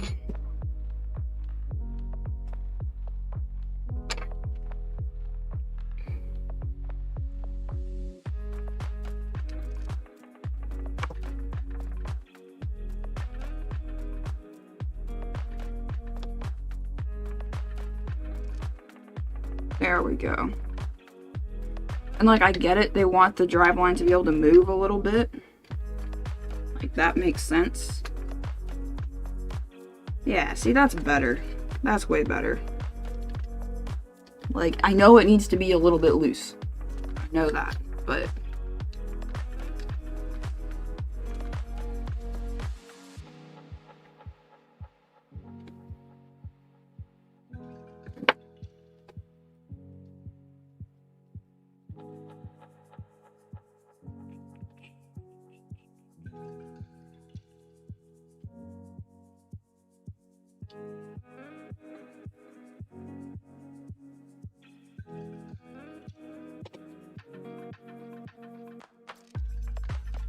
Oh, you know what okay.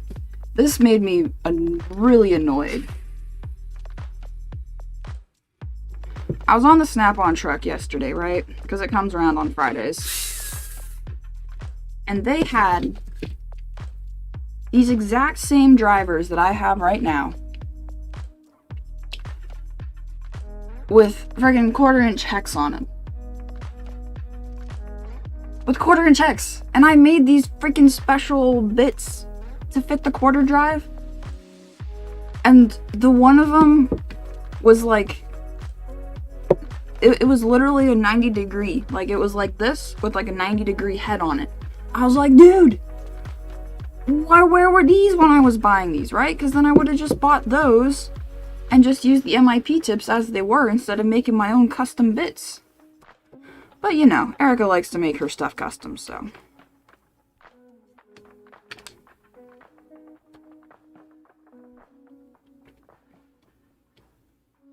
Is there, okay, here's a question. Is there any particular reason that the outdrives would need to be lined up with each other? So like if you're looking at it like this, right? Look in my, here, you know what, I can do this. Go boop. So if you're looking at it like this, is there any specific reason that the outdrives need to be lined up perfectly with each other? Because they're pretty close, but they're not perfect. And the only way to change that would be to take the diff apart and change the alignment of the gears. I don't see any reason to do that. I don't think that needs to be a thing, but if it is, for whatever reason, let me know. But this spins nice.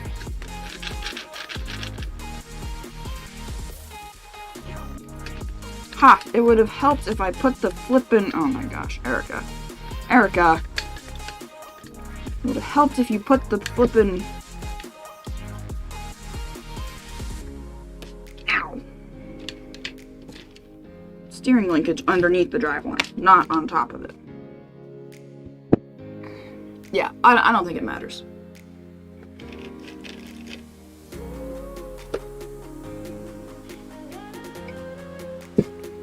And then...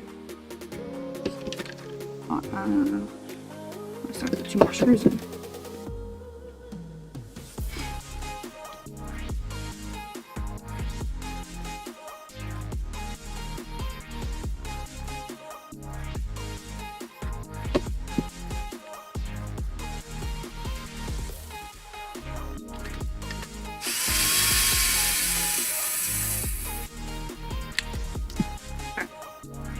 Cool.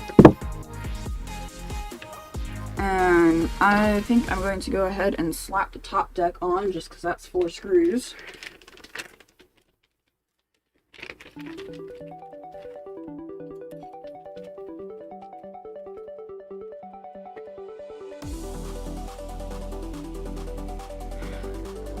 That goes this towards over here. Okay, yep, 4 3x6.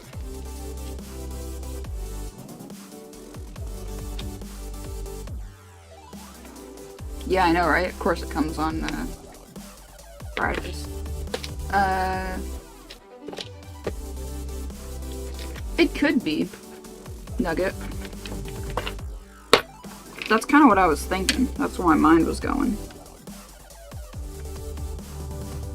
It's like, oh, maybe it's gonna, you know, make that all funky. But I don't know.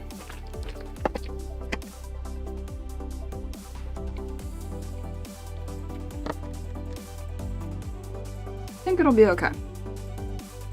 18 now? 20 now? Oh, views? Viewers? Yeah, that's pretty awesome, actually. 20 people. What's up, guys?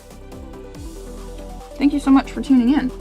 Oh, here, I should probably boop you back to that so you can see what I'm doing.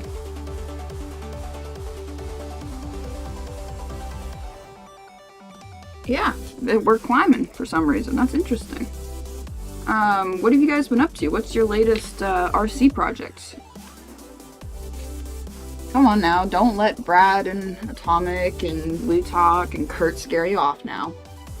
They don't bite, nor do I. Hop in the chat.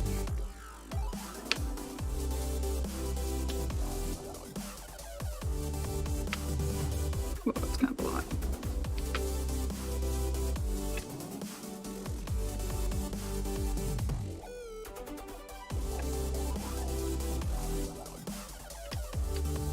Okay.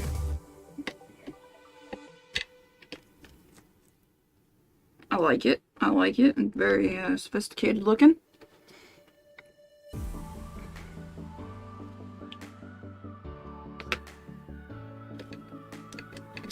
You know what? I might...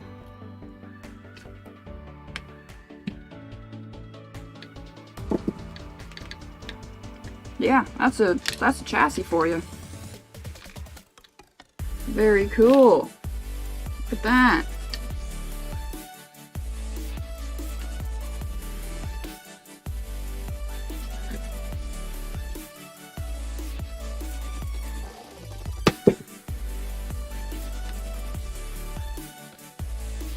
Okay, do I want to move on to the A-arms and stuff? Or do I want to save that for next episode? That would make next episode really long.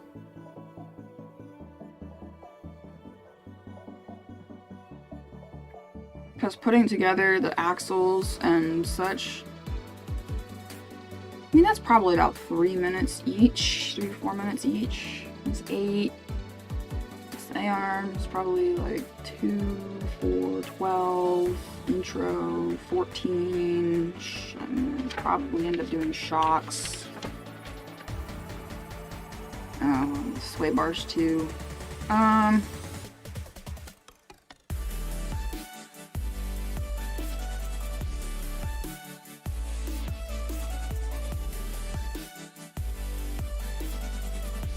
Yeah, I'll go ahead and do them. Might as well. Okay, let me,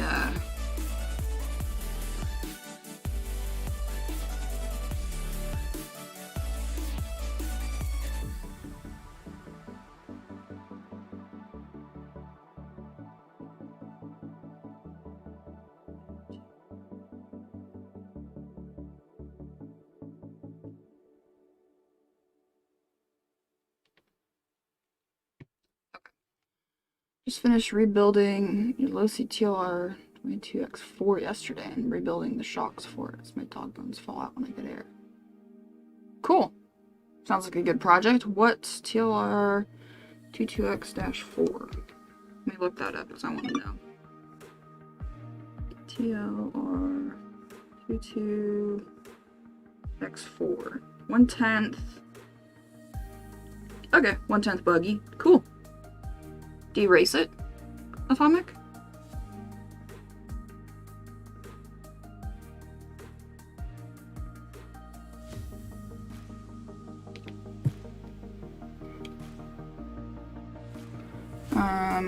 Okay. I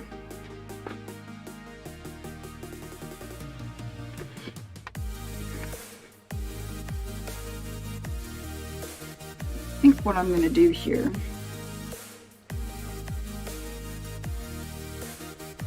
is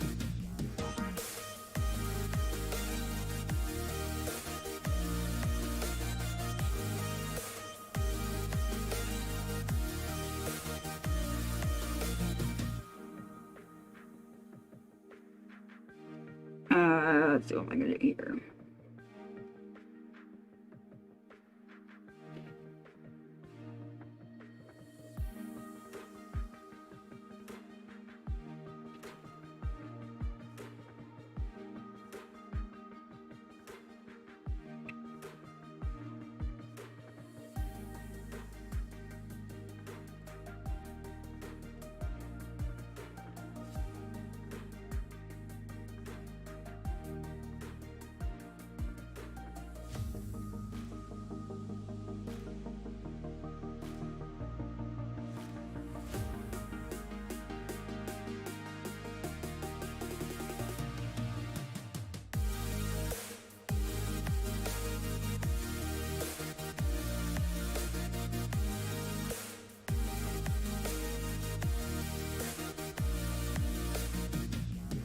Alrighty, there you go. I went ahead and installed the top deck. Just because it was 4 screws. And she's looking like a proper chassis now. Yeah. I did put a piece of 1/8" silicone tubing in the front drive cup, so the drive line doesn't slide around and it stays right where it needs to. That's where the pin in the front is sitting. And that's where the pin in the back is sitting, and it's got just a little bit of play back and forth. Sorry, my hands are shaky. Got just a little bit of play back and forth, so it's not binding. And yeah, with that, let's move on to the A-arms.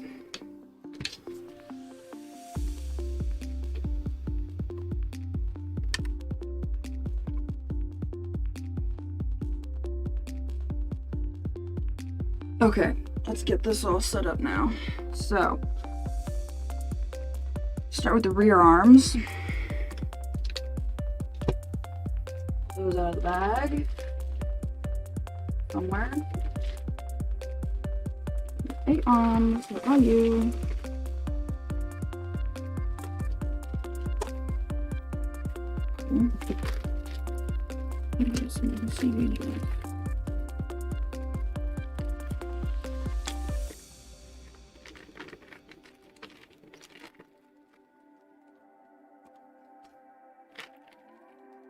You could also do limiting straps, Atomic. That's another option. I don't know. Up to you.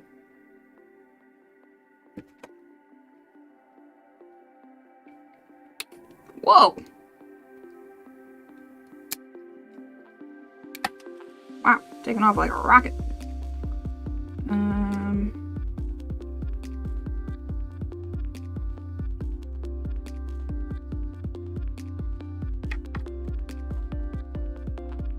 E, D, yeah, okay, whatever.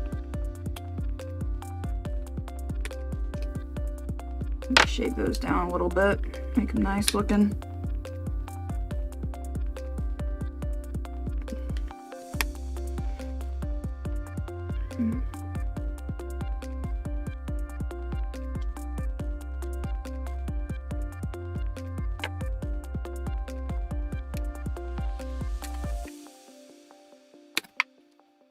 Jesus. Stuff's taking off like crazy.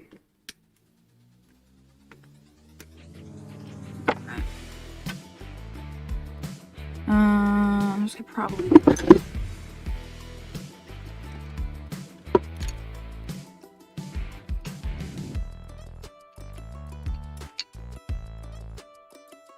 Oh yeah, nice.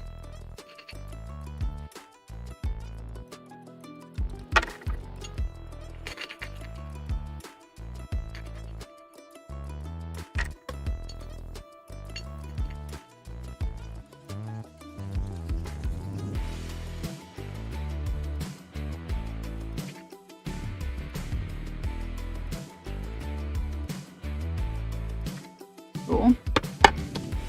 That's good. Okay, so these I believe are our front arms. These are the rear arms. And it's gonna go like this. I think. Yep. I need a hex ball stud. These are all hex ball studs now. Hex ball. 2, 3, 4. Any spacers on those? No, nothing on the ball studs. But we need a couple of these on the front side of the shaft. A couple of these guys. Front and rear. And then 2 3x1s, which are these guys, on the back end. And 0.5, which I believe are these. And a couple rods. Are they the longer rods or the shorter rods? Let's see.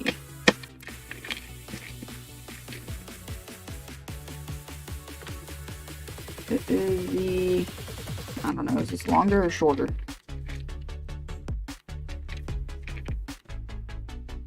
The longer rods. Okay.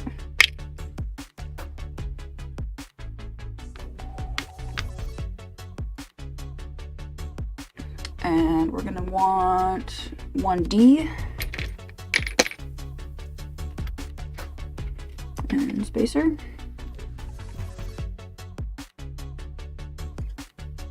And 2 of these guys.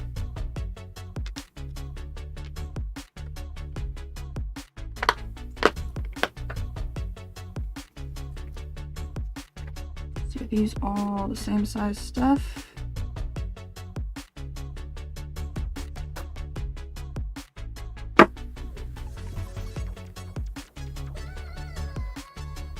Okay, so that's all those. That makes it easy.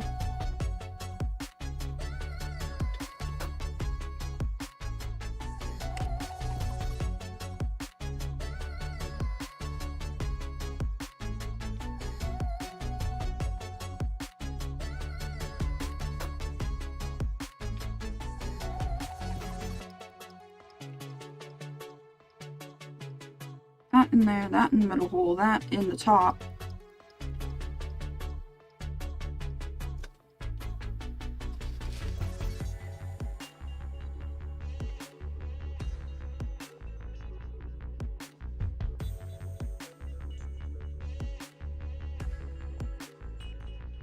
Okay, I've got all my parts laid out for the A-arms. I'm going to start by putting in my travel limit screw right here.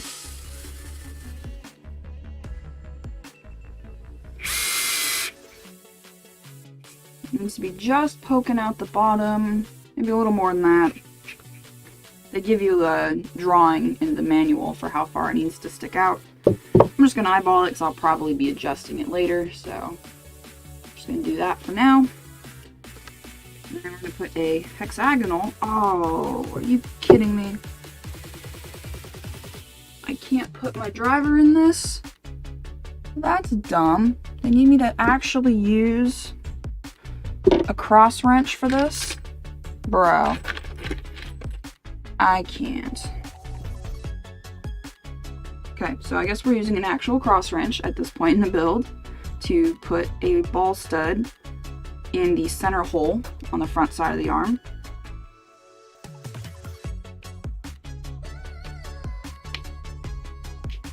I believe that is for the shocks. And then another one in the back side of the arm, and I think that's for the sway bar links. And then you'll do the same thing on the other arm. And then with the longer of the shafts, the front gets the short shafts, the rear gets the long shafts. That's going to go through the arm like that. Put a 3mm spacer on it, and then a little ball end. These are kind of weird because there's nothing that actually holds the shaft to these pivot balls. They just slide on, so be careful you don't lose stuff.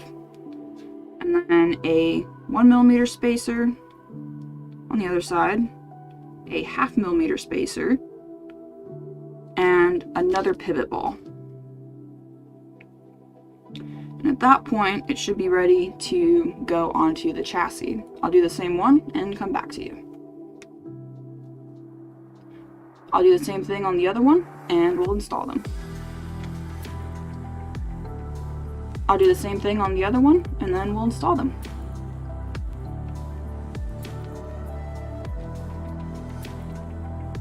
Okay. And technos or extras and a cord. You can jump those things instead of 50 feet. Straddle piles. Wow.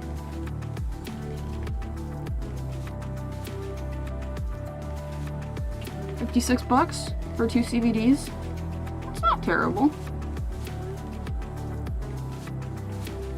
It's not as bad as 60 for 2 steering knuckles for my Javelin. That was ridiculous, I'll tell you what.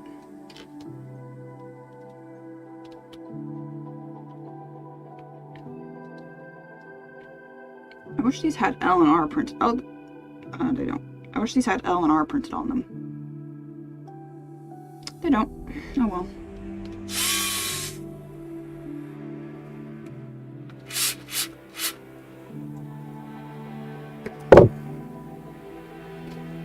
I don't know why I'm doing this in front of the camera.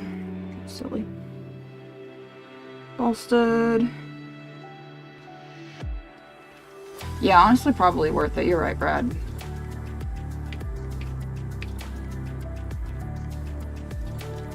Is it just the front's atomic or front and rear that you're having issues with?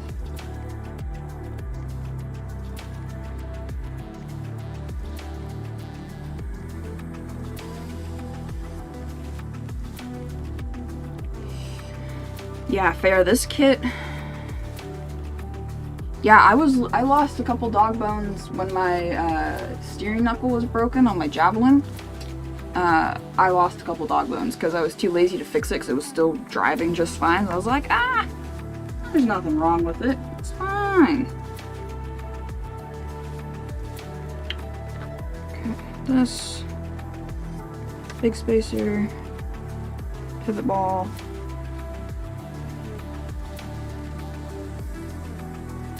Small spacer, smaller spacer, pivot ball.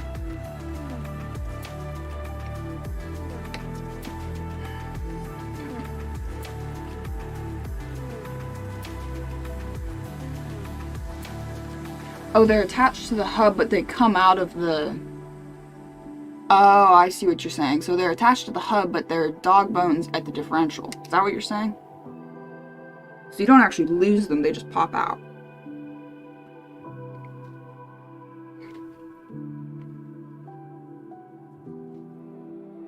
And then that's getting attached with 2 of those, I believe.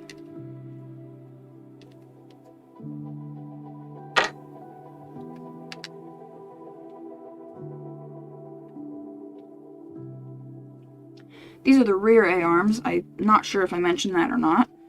But what we're going to do is carefully, without dropping any of this stuff off, I'm going to slide them into the pivot mounts and use the 1D, that's in Delta, pivot mounts on the back side here.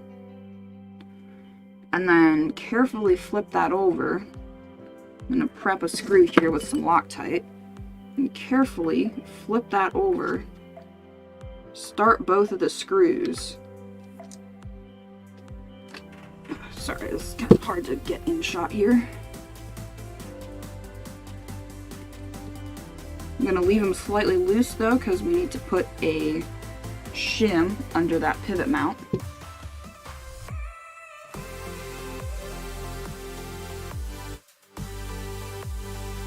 I'm going to Loctite.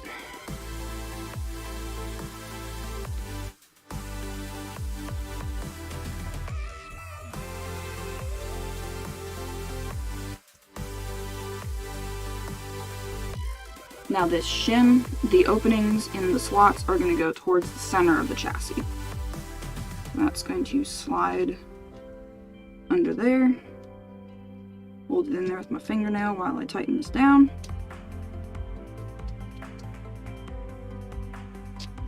And voila, there is our rear arms. Very tight, very little play. Move nice and smoothly. Awesome. Let's move on to the front arms. They're pretty much the same, but I think they might be slightly different.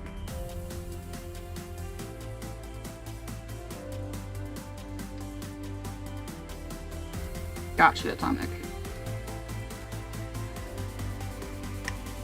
Bash maps? Never heard of bash maps before.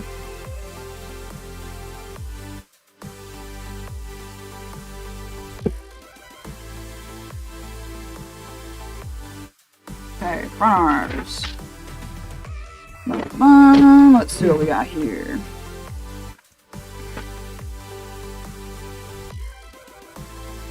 So we've got some heavy one here.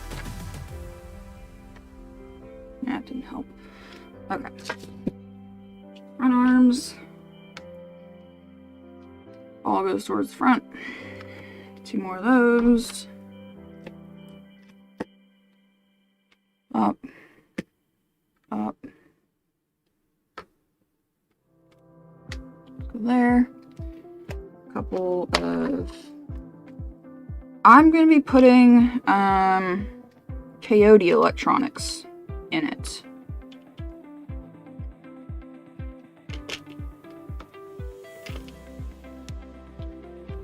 I'm doing a brushless, a 9.5 turn brushless, a 160 amp ESC, and I think like some 5300 mAh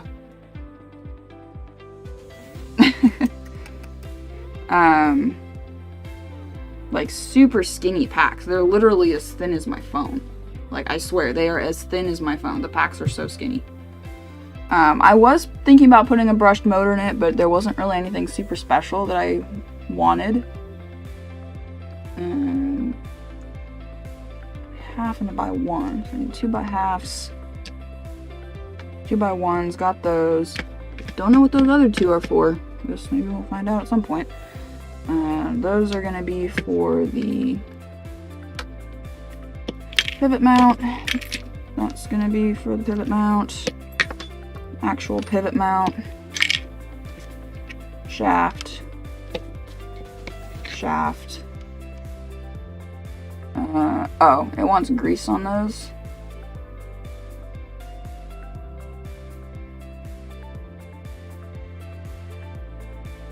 Yeah, screw that. We're not doing that.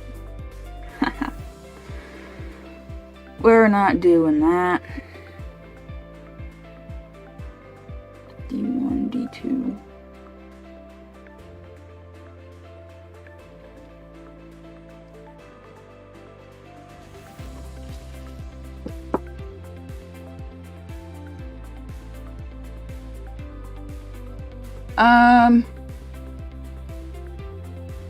It was probably you, Lutok. I'm still a brush motor fan, for sure. But, ooh, you know. Depending what type of gearing, or what the gearing is like on this. You know what I do have? Oh, wait. Never mind. I have another one of these. Another one of these Rev Supermarines. I could water cool my touring car. It is blue. I could do that.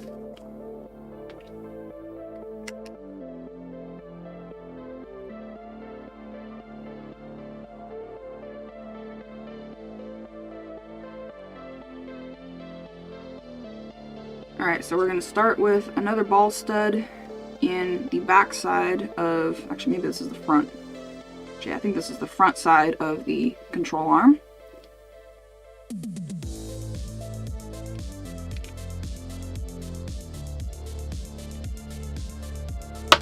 Now we're going to do a limit screw in the top of it.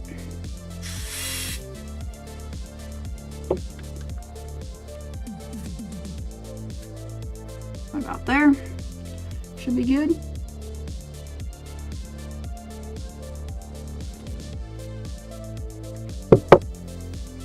Now we're going to grab the shorter shaft, stick that through, no spacer on the one side, just the pivot ball. And the other side we're going to do a 1mm spacer, if I can pick it up, a 0.5mm spacer, and the pivot ball. Do the exact same thing with the other one.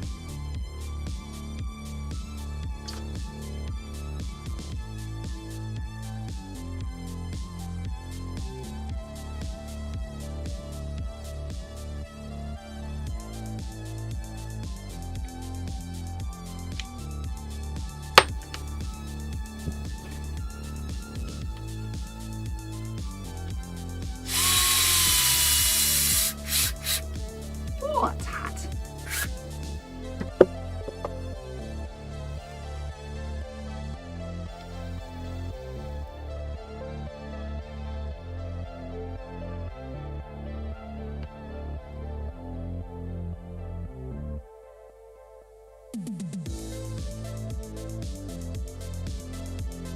Okay, then we'll grab the chassis, and once again, same thing, stick the arms into the pivot mounts, grab another 1B, so 1 Bravo pivot mount, back, or I should say the front, carefully flip this over again. I will go back and Loctite these screws. I'm just putting them in without so I can actually not have this go all over the floor. And then we'll do our 0.5mm spacer underneath there. Our other screw in.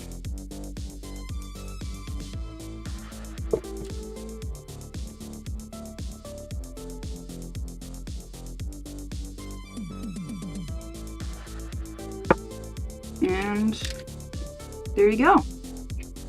All 4 control arms are successfully installed on our Evo 6 chassis. Sweet! This is looking great, guys. I'm really loving the way this kit is coming together so far. Everything looks really nice. Tolerances are really good. Really like the bearings in the steering assembly. That's a very, very nice touch. And yeah, I think that's probably going to be about it for today's video, guys.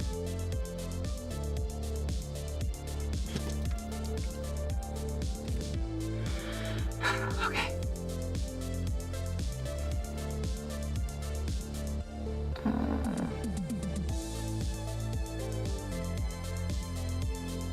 Ah, yes, good old crystals.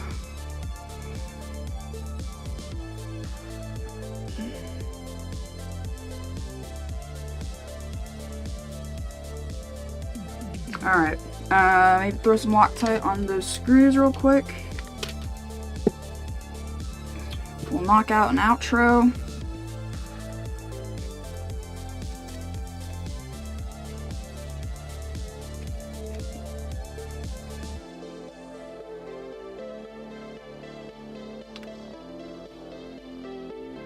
And actually, yeah, perfect timing pretty much.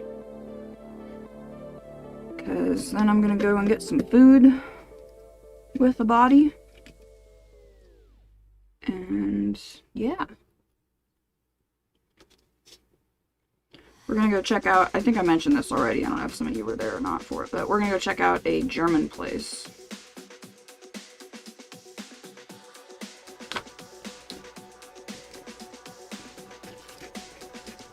That hopefully is gonna be good. Hopefully they have some like good local beer too, because I like good beer. Yeah, Lou Talk, I'm glad you were able to pop in and say what's what. I appreciate it. I appreciate all you guys for tuning in. Always makes it a good time. Cool. Right. Is that on there correctly? Yeah, it is. Okay. Cool. Sugar, sugar, sugar.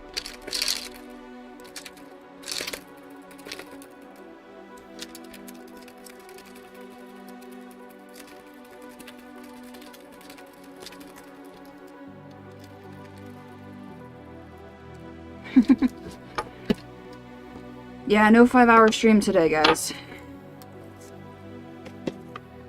No 5-hour stream today.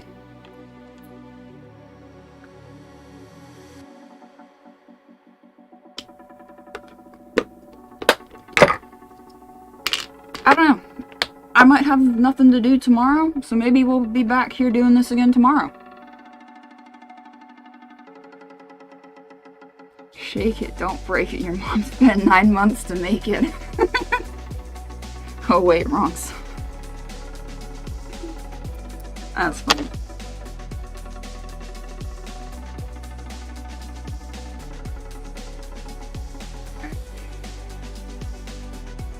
Outro.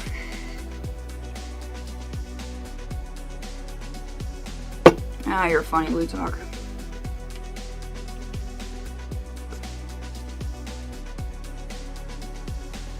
I'm digging using my drawing tablet as my like stream control deck.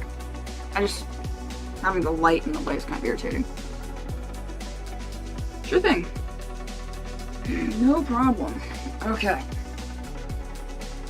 Oh. I sit on one foot all the time. I should continue to do my videos without a hat. Well, sometimes I'm just wearing a hat. Like sometimes that's just how I roll, because I wear hats all the time. So, you're not gonna get me to never wear a hat again on camera. Because I'm always wearing hats. Plus, if I'm working in the garage, it's hair control. But if I'm just doing something indoors, yeah, you can keep them off.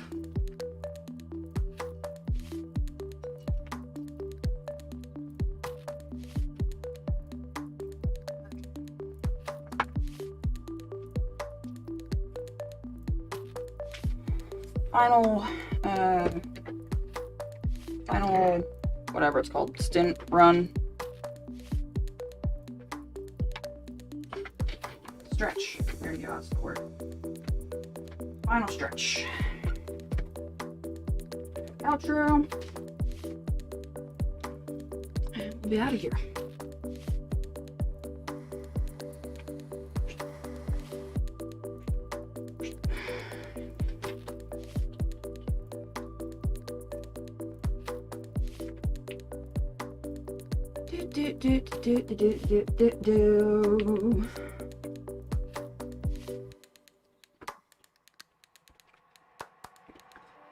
It looks sweaty. I mean, like, I'm a little sweaty. My face is all shiny.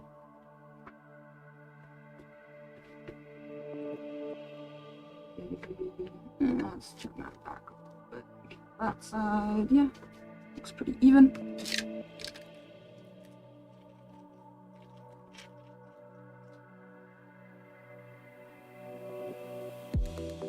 Okay folks, that concludes today's build video of the Tamiya TB Evo 6. Made a lot of progress, got the differentials and center drive unit mounted on the chassis, top deck on, steering turnbuckles? No.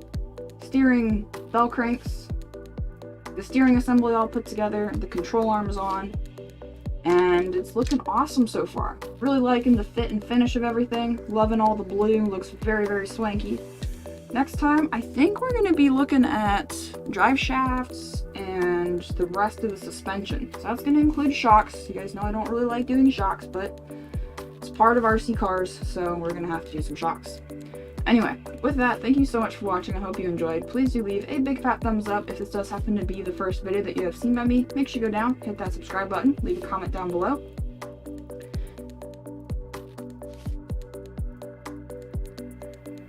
Catch me over on my Instagram at highway49_RC. Join my Discord server for fellow RC touring car enthusiasts.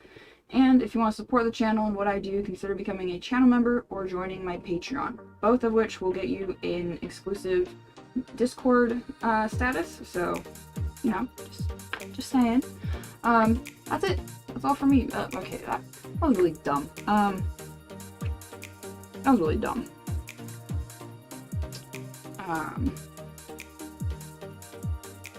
And if you want to support me and what I do, consider becoming a channel member or joining my Patreon. With that, guys, thank you again so much for watching, and I will see y'all in the next one. Alright. Hides my good face. Well, okay, look, usually if I'm wearing a hat, I'll put it on backwards. That's usually what I'll do. If I'm filming with a hat on, I'll put it on backwards because it shadows my face otherwise. But if it's backwards, it's fine. And also some days my hair is messy, so. Okay. Cool. That's done. Man, the intros and outros for these build videos are freaking easy.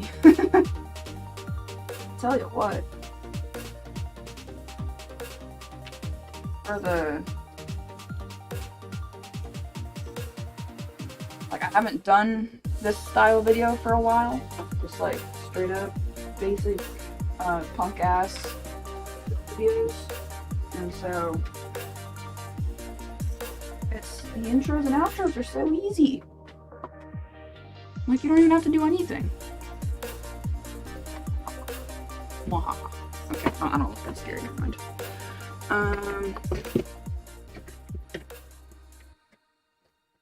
Yeah, they're so easy.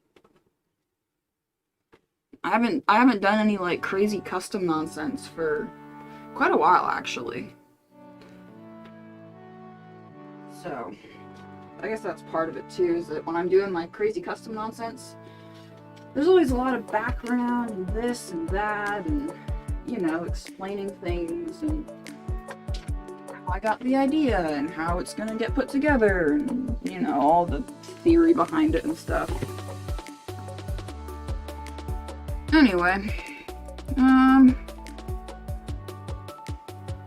yeah, I guess I am done for today. Oh, turn my mics off.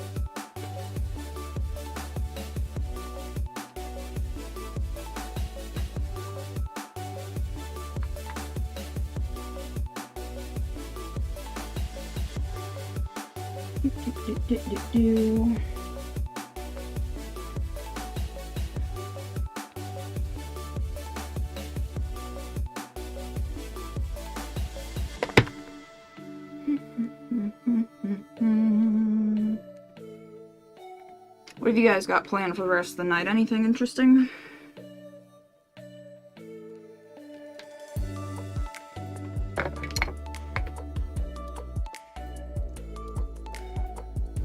sometimes I shouldn't take myself so seriously.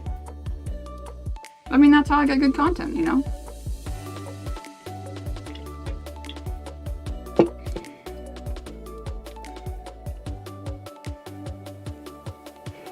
Okay, whatever.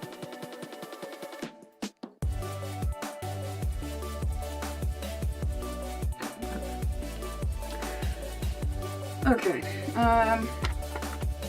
didn't finish the cookie. That's fine. I'll finish it another day. Let's get some food. Yeah.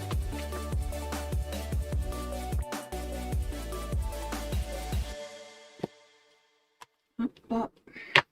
There. There. There. Sure, just take those out. Yeah, I think I'm gonna do this tomorrow because I don't know, what else am I gonna do? I gotta get myself back in the YouTube, back on the YouTube game, you know?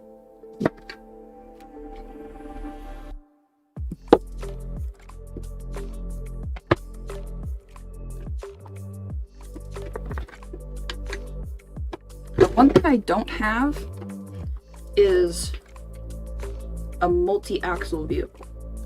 Okay, I have multi-axle vehicles. A more than 2-axle vehicle. That's something I don't have. But I've never really been super, like, into them. Like, they're not very practical unless you're using it as, like, a haul rig or something.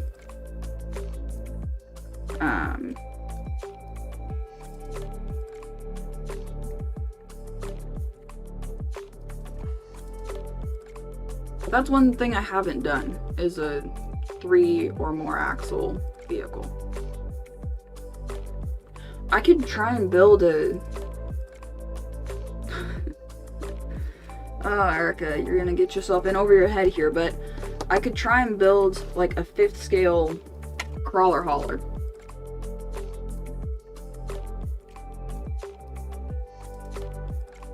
That could be interesting.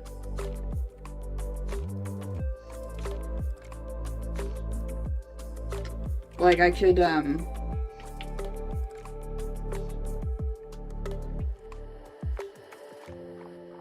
like, build it with a bed big enough for the MOA and, what did I call that one? I don't even remember what I was calling my new shafty that I built. My sporty? Is that calling it that? No, I don't know what I was calling it. The one with 2 transmissions. Something big enough that it would fit on the back of it like that. So, I mean, the whole truck would be as long as this workbench kind of thing. Like, it would be that big. I just don't know what axles I would use.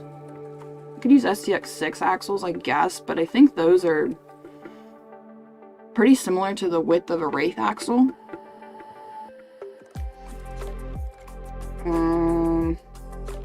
And I don't know if you can do a through axle with that either. I can always do like 2 transfer cases or something and have a second drive line going to the rearmost axle if I did a 3-axle thing.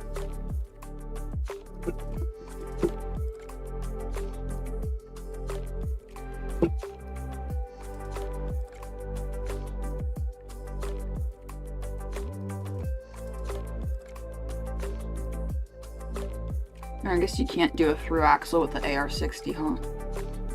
Either.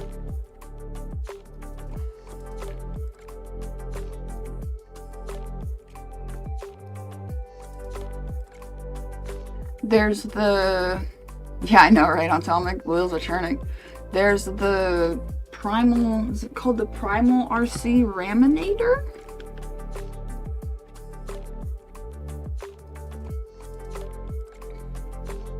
Come on, go away.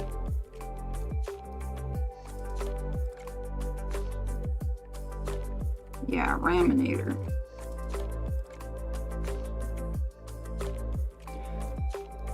That's... that could be a thing. I know they're expensive, but I wonder if you could... Oh my... $36.99 plus shipping.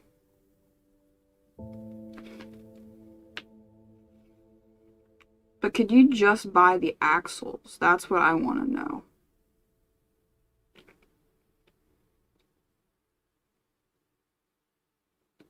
I mean, they're cool trucks. Do I, like, I'm not a monster truck person. Like, I'm not super crazy into, like, monster truck stuff. Drive system, steering. Width, 32 inches wide. Well, that's probably with...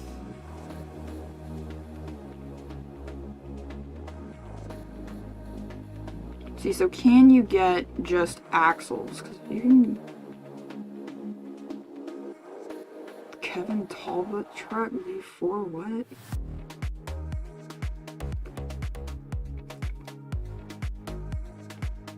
Okay, whatever. Monster truck parts, drivetrain. Oh, guys, this isn't good. This isn't good. Look what you can get. Look what you can get. Oh yeah, you can get the axles. Oh gosh.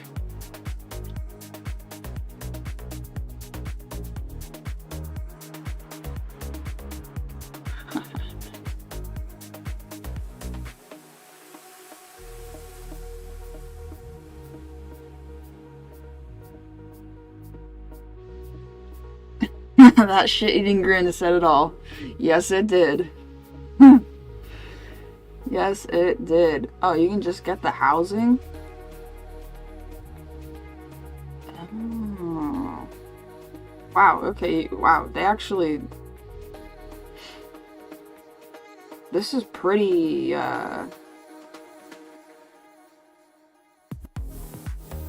Sorry to be on my phone with you guys, but... they have a really good parts selection and like availability. I'm actually very impressed. Normally this type of stuff is like super kind of one-off and whatever, but this is dangerous. Oh, it'll get lovin', don't worry. It would get lovin' with that build for sure. Okay, I'm gonna have to look into this a little bit more because...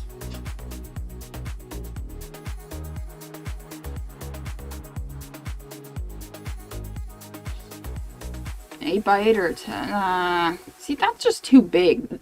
That becomes 6 feet long, Brad. That would be as long as my computer desk. Like, an 8x8 with the Raminator axles? I mean, you're talking... $5,000 in axles right there, or more. I mean, I spent... What I spent... $1,200 on axles for my MOA, Brad. I don't know if I need to spend $5,000.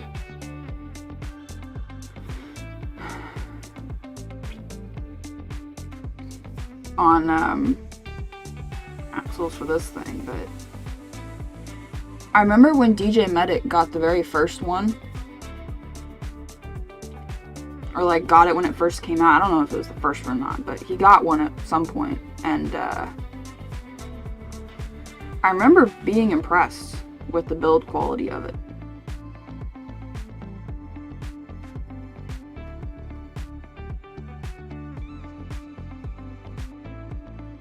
Okay, measures 21.5 inches long from axle tube end to end. So, okay, let's play with this for a second, guys. Let's play with this for a second. I got time. Because I need to leave at 6:30. So, if it's 21 inches wide, I need a tape measure. Hang on. I'm gonna go get a tape measure. I'll be right back.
Okay. So.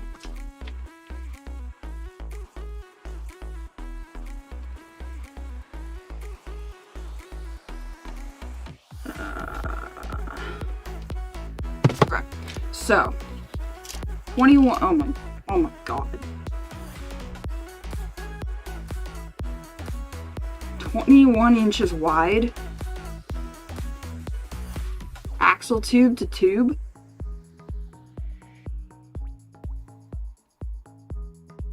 That's huge!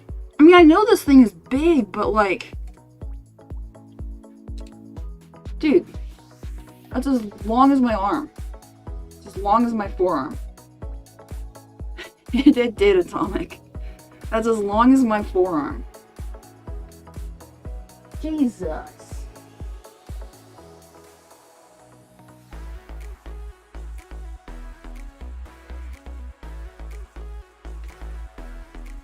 Shoot, SCX6 tires on that would be like scale. That would be like 155s on a flippin' XR10 width axle.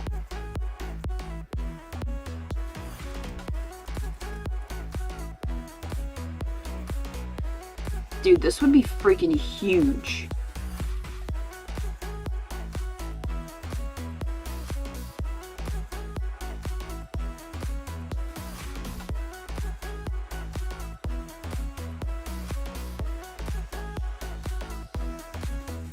This would be enormous.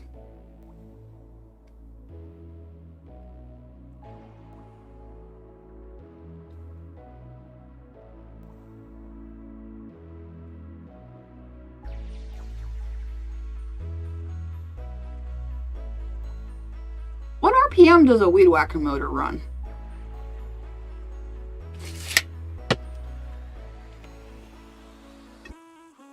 Because here I'm thinking, okay, well, I'm thinking, alright, this is cool, right? We gotta do this. I mean, I'm gonna need to save some money, like actually save some money if I want to do this.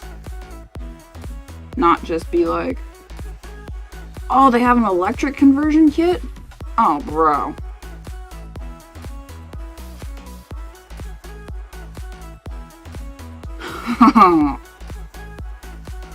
Yeah, buddy.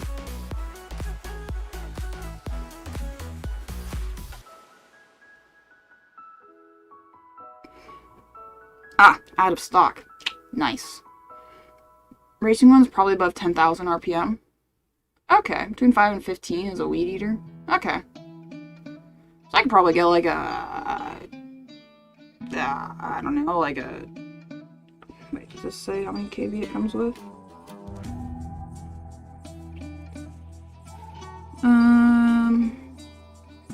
Max 5, max 4, 2, 1,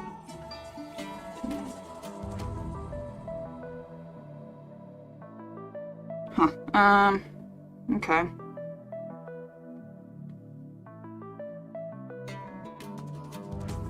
Oh, well, the front axle is out of stock.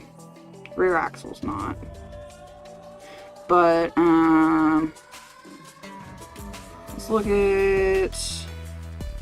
let's look at transmission. I saw that on the list here somewhere. Parts, transmission. Complete transmission kit. It's $500. The electric conversion kit is out of stock currently. This might be one of those builds that,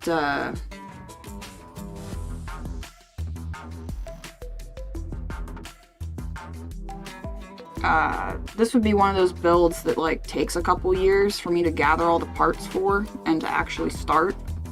Keep in mind.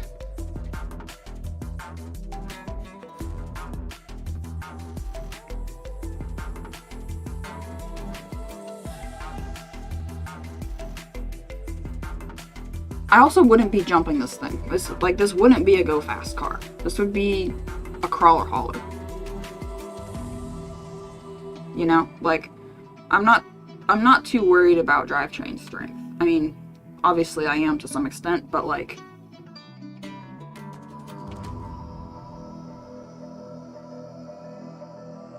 not, why did they include bevel gears for the transmission?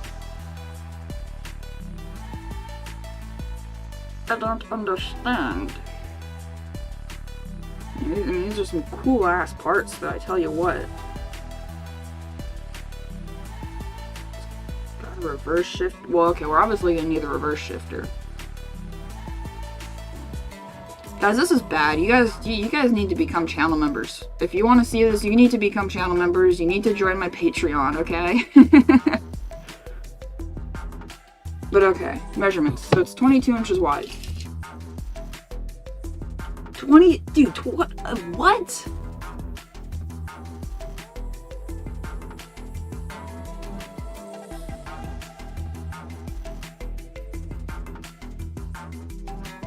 Okay, I'm gonna have to do some more research on this, but okay. I mean, I'm not even gonna put my top-down camera on because you guys wouldn't even be able to see the whole tape measure. It's too big. But I mean, you guys can kind of see that over there a little bit. Actually, if I go like this, there you go. Now you can see. Okay, so you really can't. Okay, there you go. There's 21 inches. What's my widest rig? My MOA.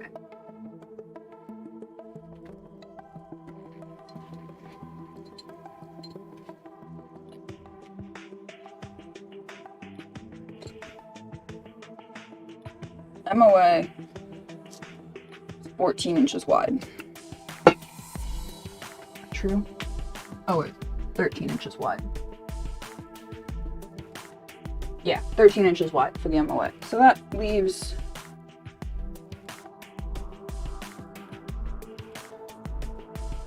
yeah, that's axle width atomic. From end of the tube to the end of the tube. It's 21 inches. So that means we put each rear axle about a foot apart. The front axle like 2 feet in front of that. Maybe, okay, maybe not quite. Maybe like, yeah, like a foot apart here. And then, shoot, yeah. Maybe, yeah, maybe 2 feet in front of that goes the steer axle. Oh, what if?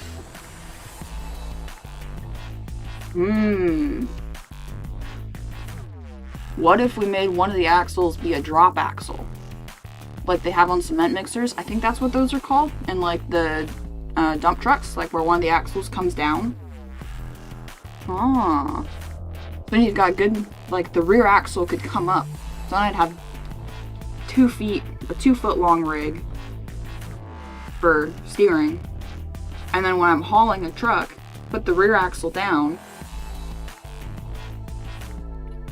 have some sort of like cam mechanism.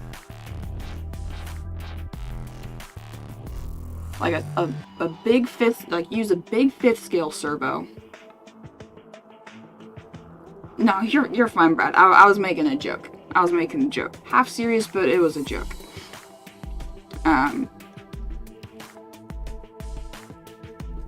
Have a cam mechanism for the rear end, one on each side, so that, like on the shock tower, so that it would, I'm trying to think of like what would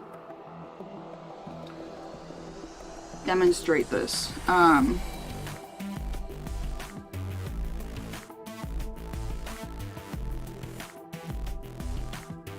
think, what could I use to demonstrate what I'm thinking of? I gotta go here in a minute, but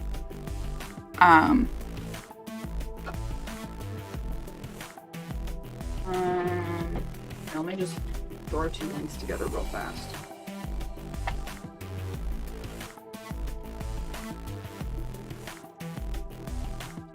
I want a screwdriver. Okay, here, so this is what I would do.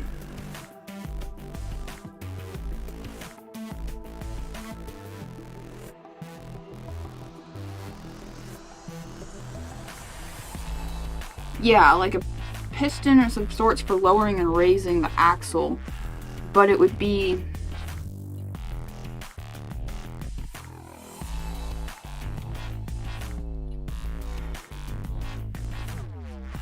So like, it would hinge right here. The servo would be attached with a linkage to this. So when the axle is up, the servo would be up here. The linkage would be up here. And then when the servo extended, it would push this down and it would clunk, lock into place against something. So that, like, it would go like this and then it would go clunk. So that then all the force wasn't on the servo, it would be against something else, you know? And then it would lock into place so that it wasn't on the servo. Something like that. That could be cool.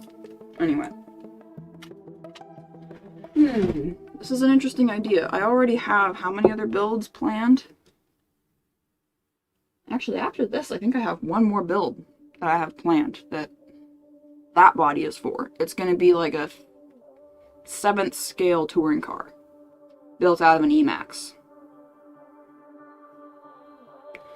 Have the double axle on a pivot point, so with the added weight, it drops the other axle.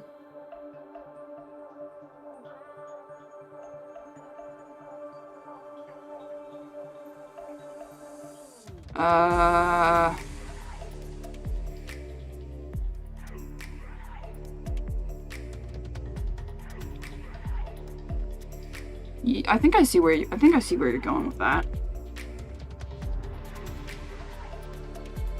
So it would almost end up acting like a dual stage shock. So like once it got loaded down, like if this was the front axle, this was the rear, once it got loaded down enough, it would, like, you'd have the shock on the rear axle then take up all the extra load. So it would be one shock to here and then both shocks. So it would be one shock, and then once it got down here, like if this is the bed, once it got down here, then both shocks would take up the weight. Is that what I think that's what you're saying? That would work. I'd have to have a really long shock on the front and some... I don't know. This could be really cool, guys. Freaking expensive. This would be like a 10 grand rig. But it could be really cool. So anyway. Yeah. I'm gonna,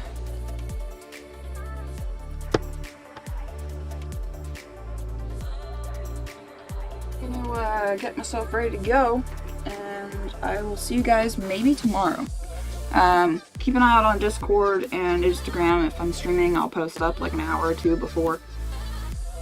So, yeah, thank you guys so much for watching. Hope you enjoyed. Leave a like, subscribe, comment. Links to socials and ways to support are in the description. And I will see y'all in the next one, peeps.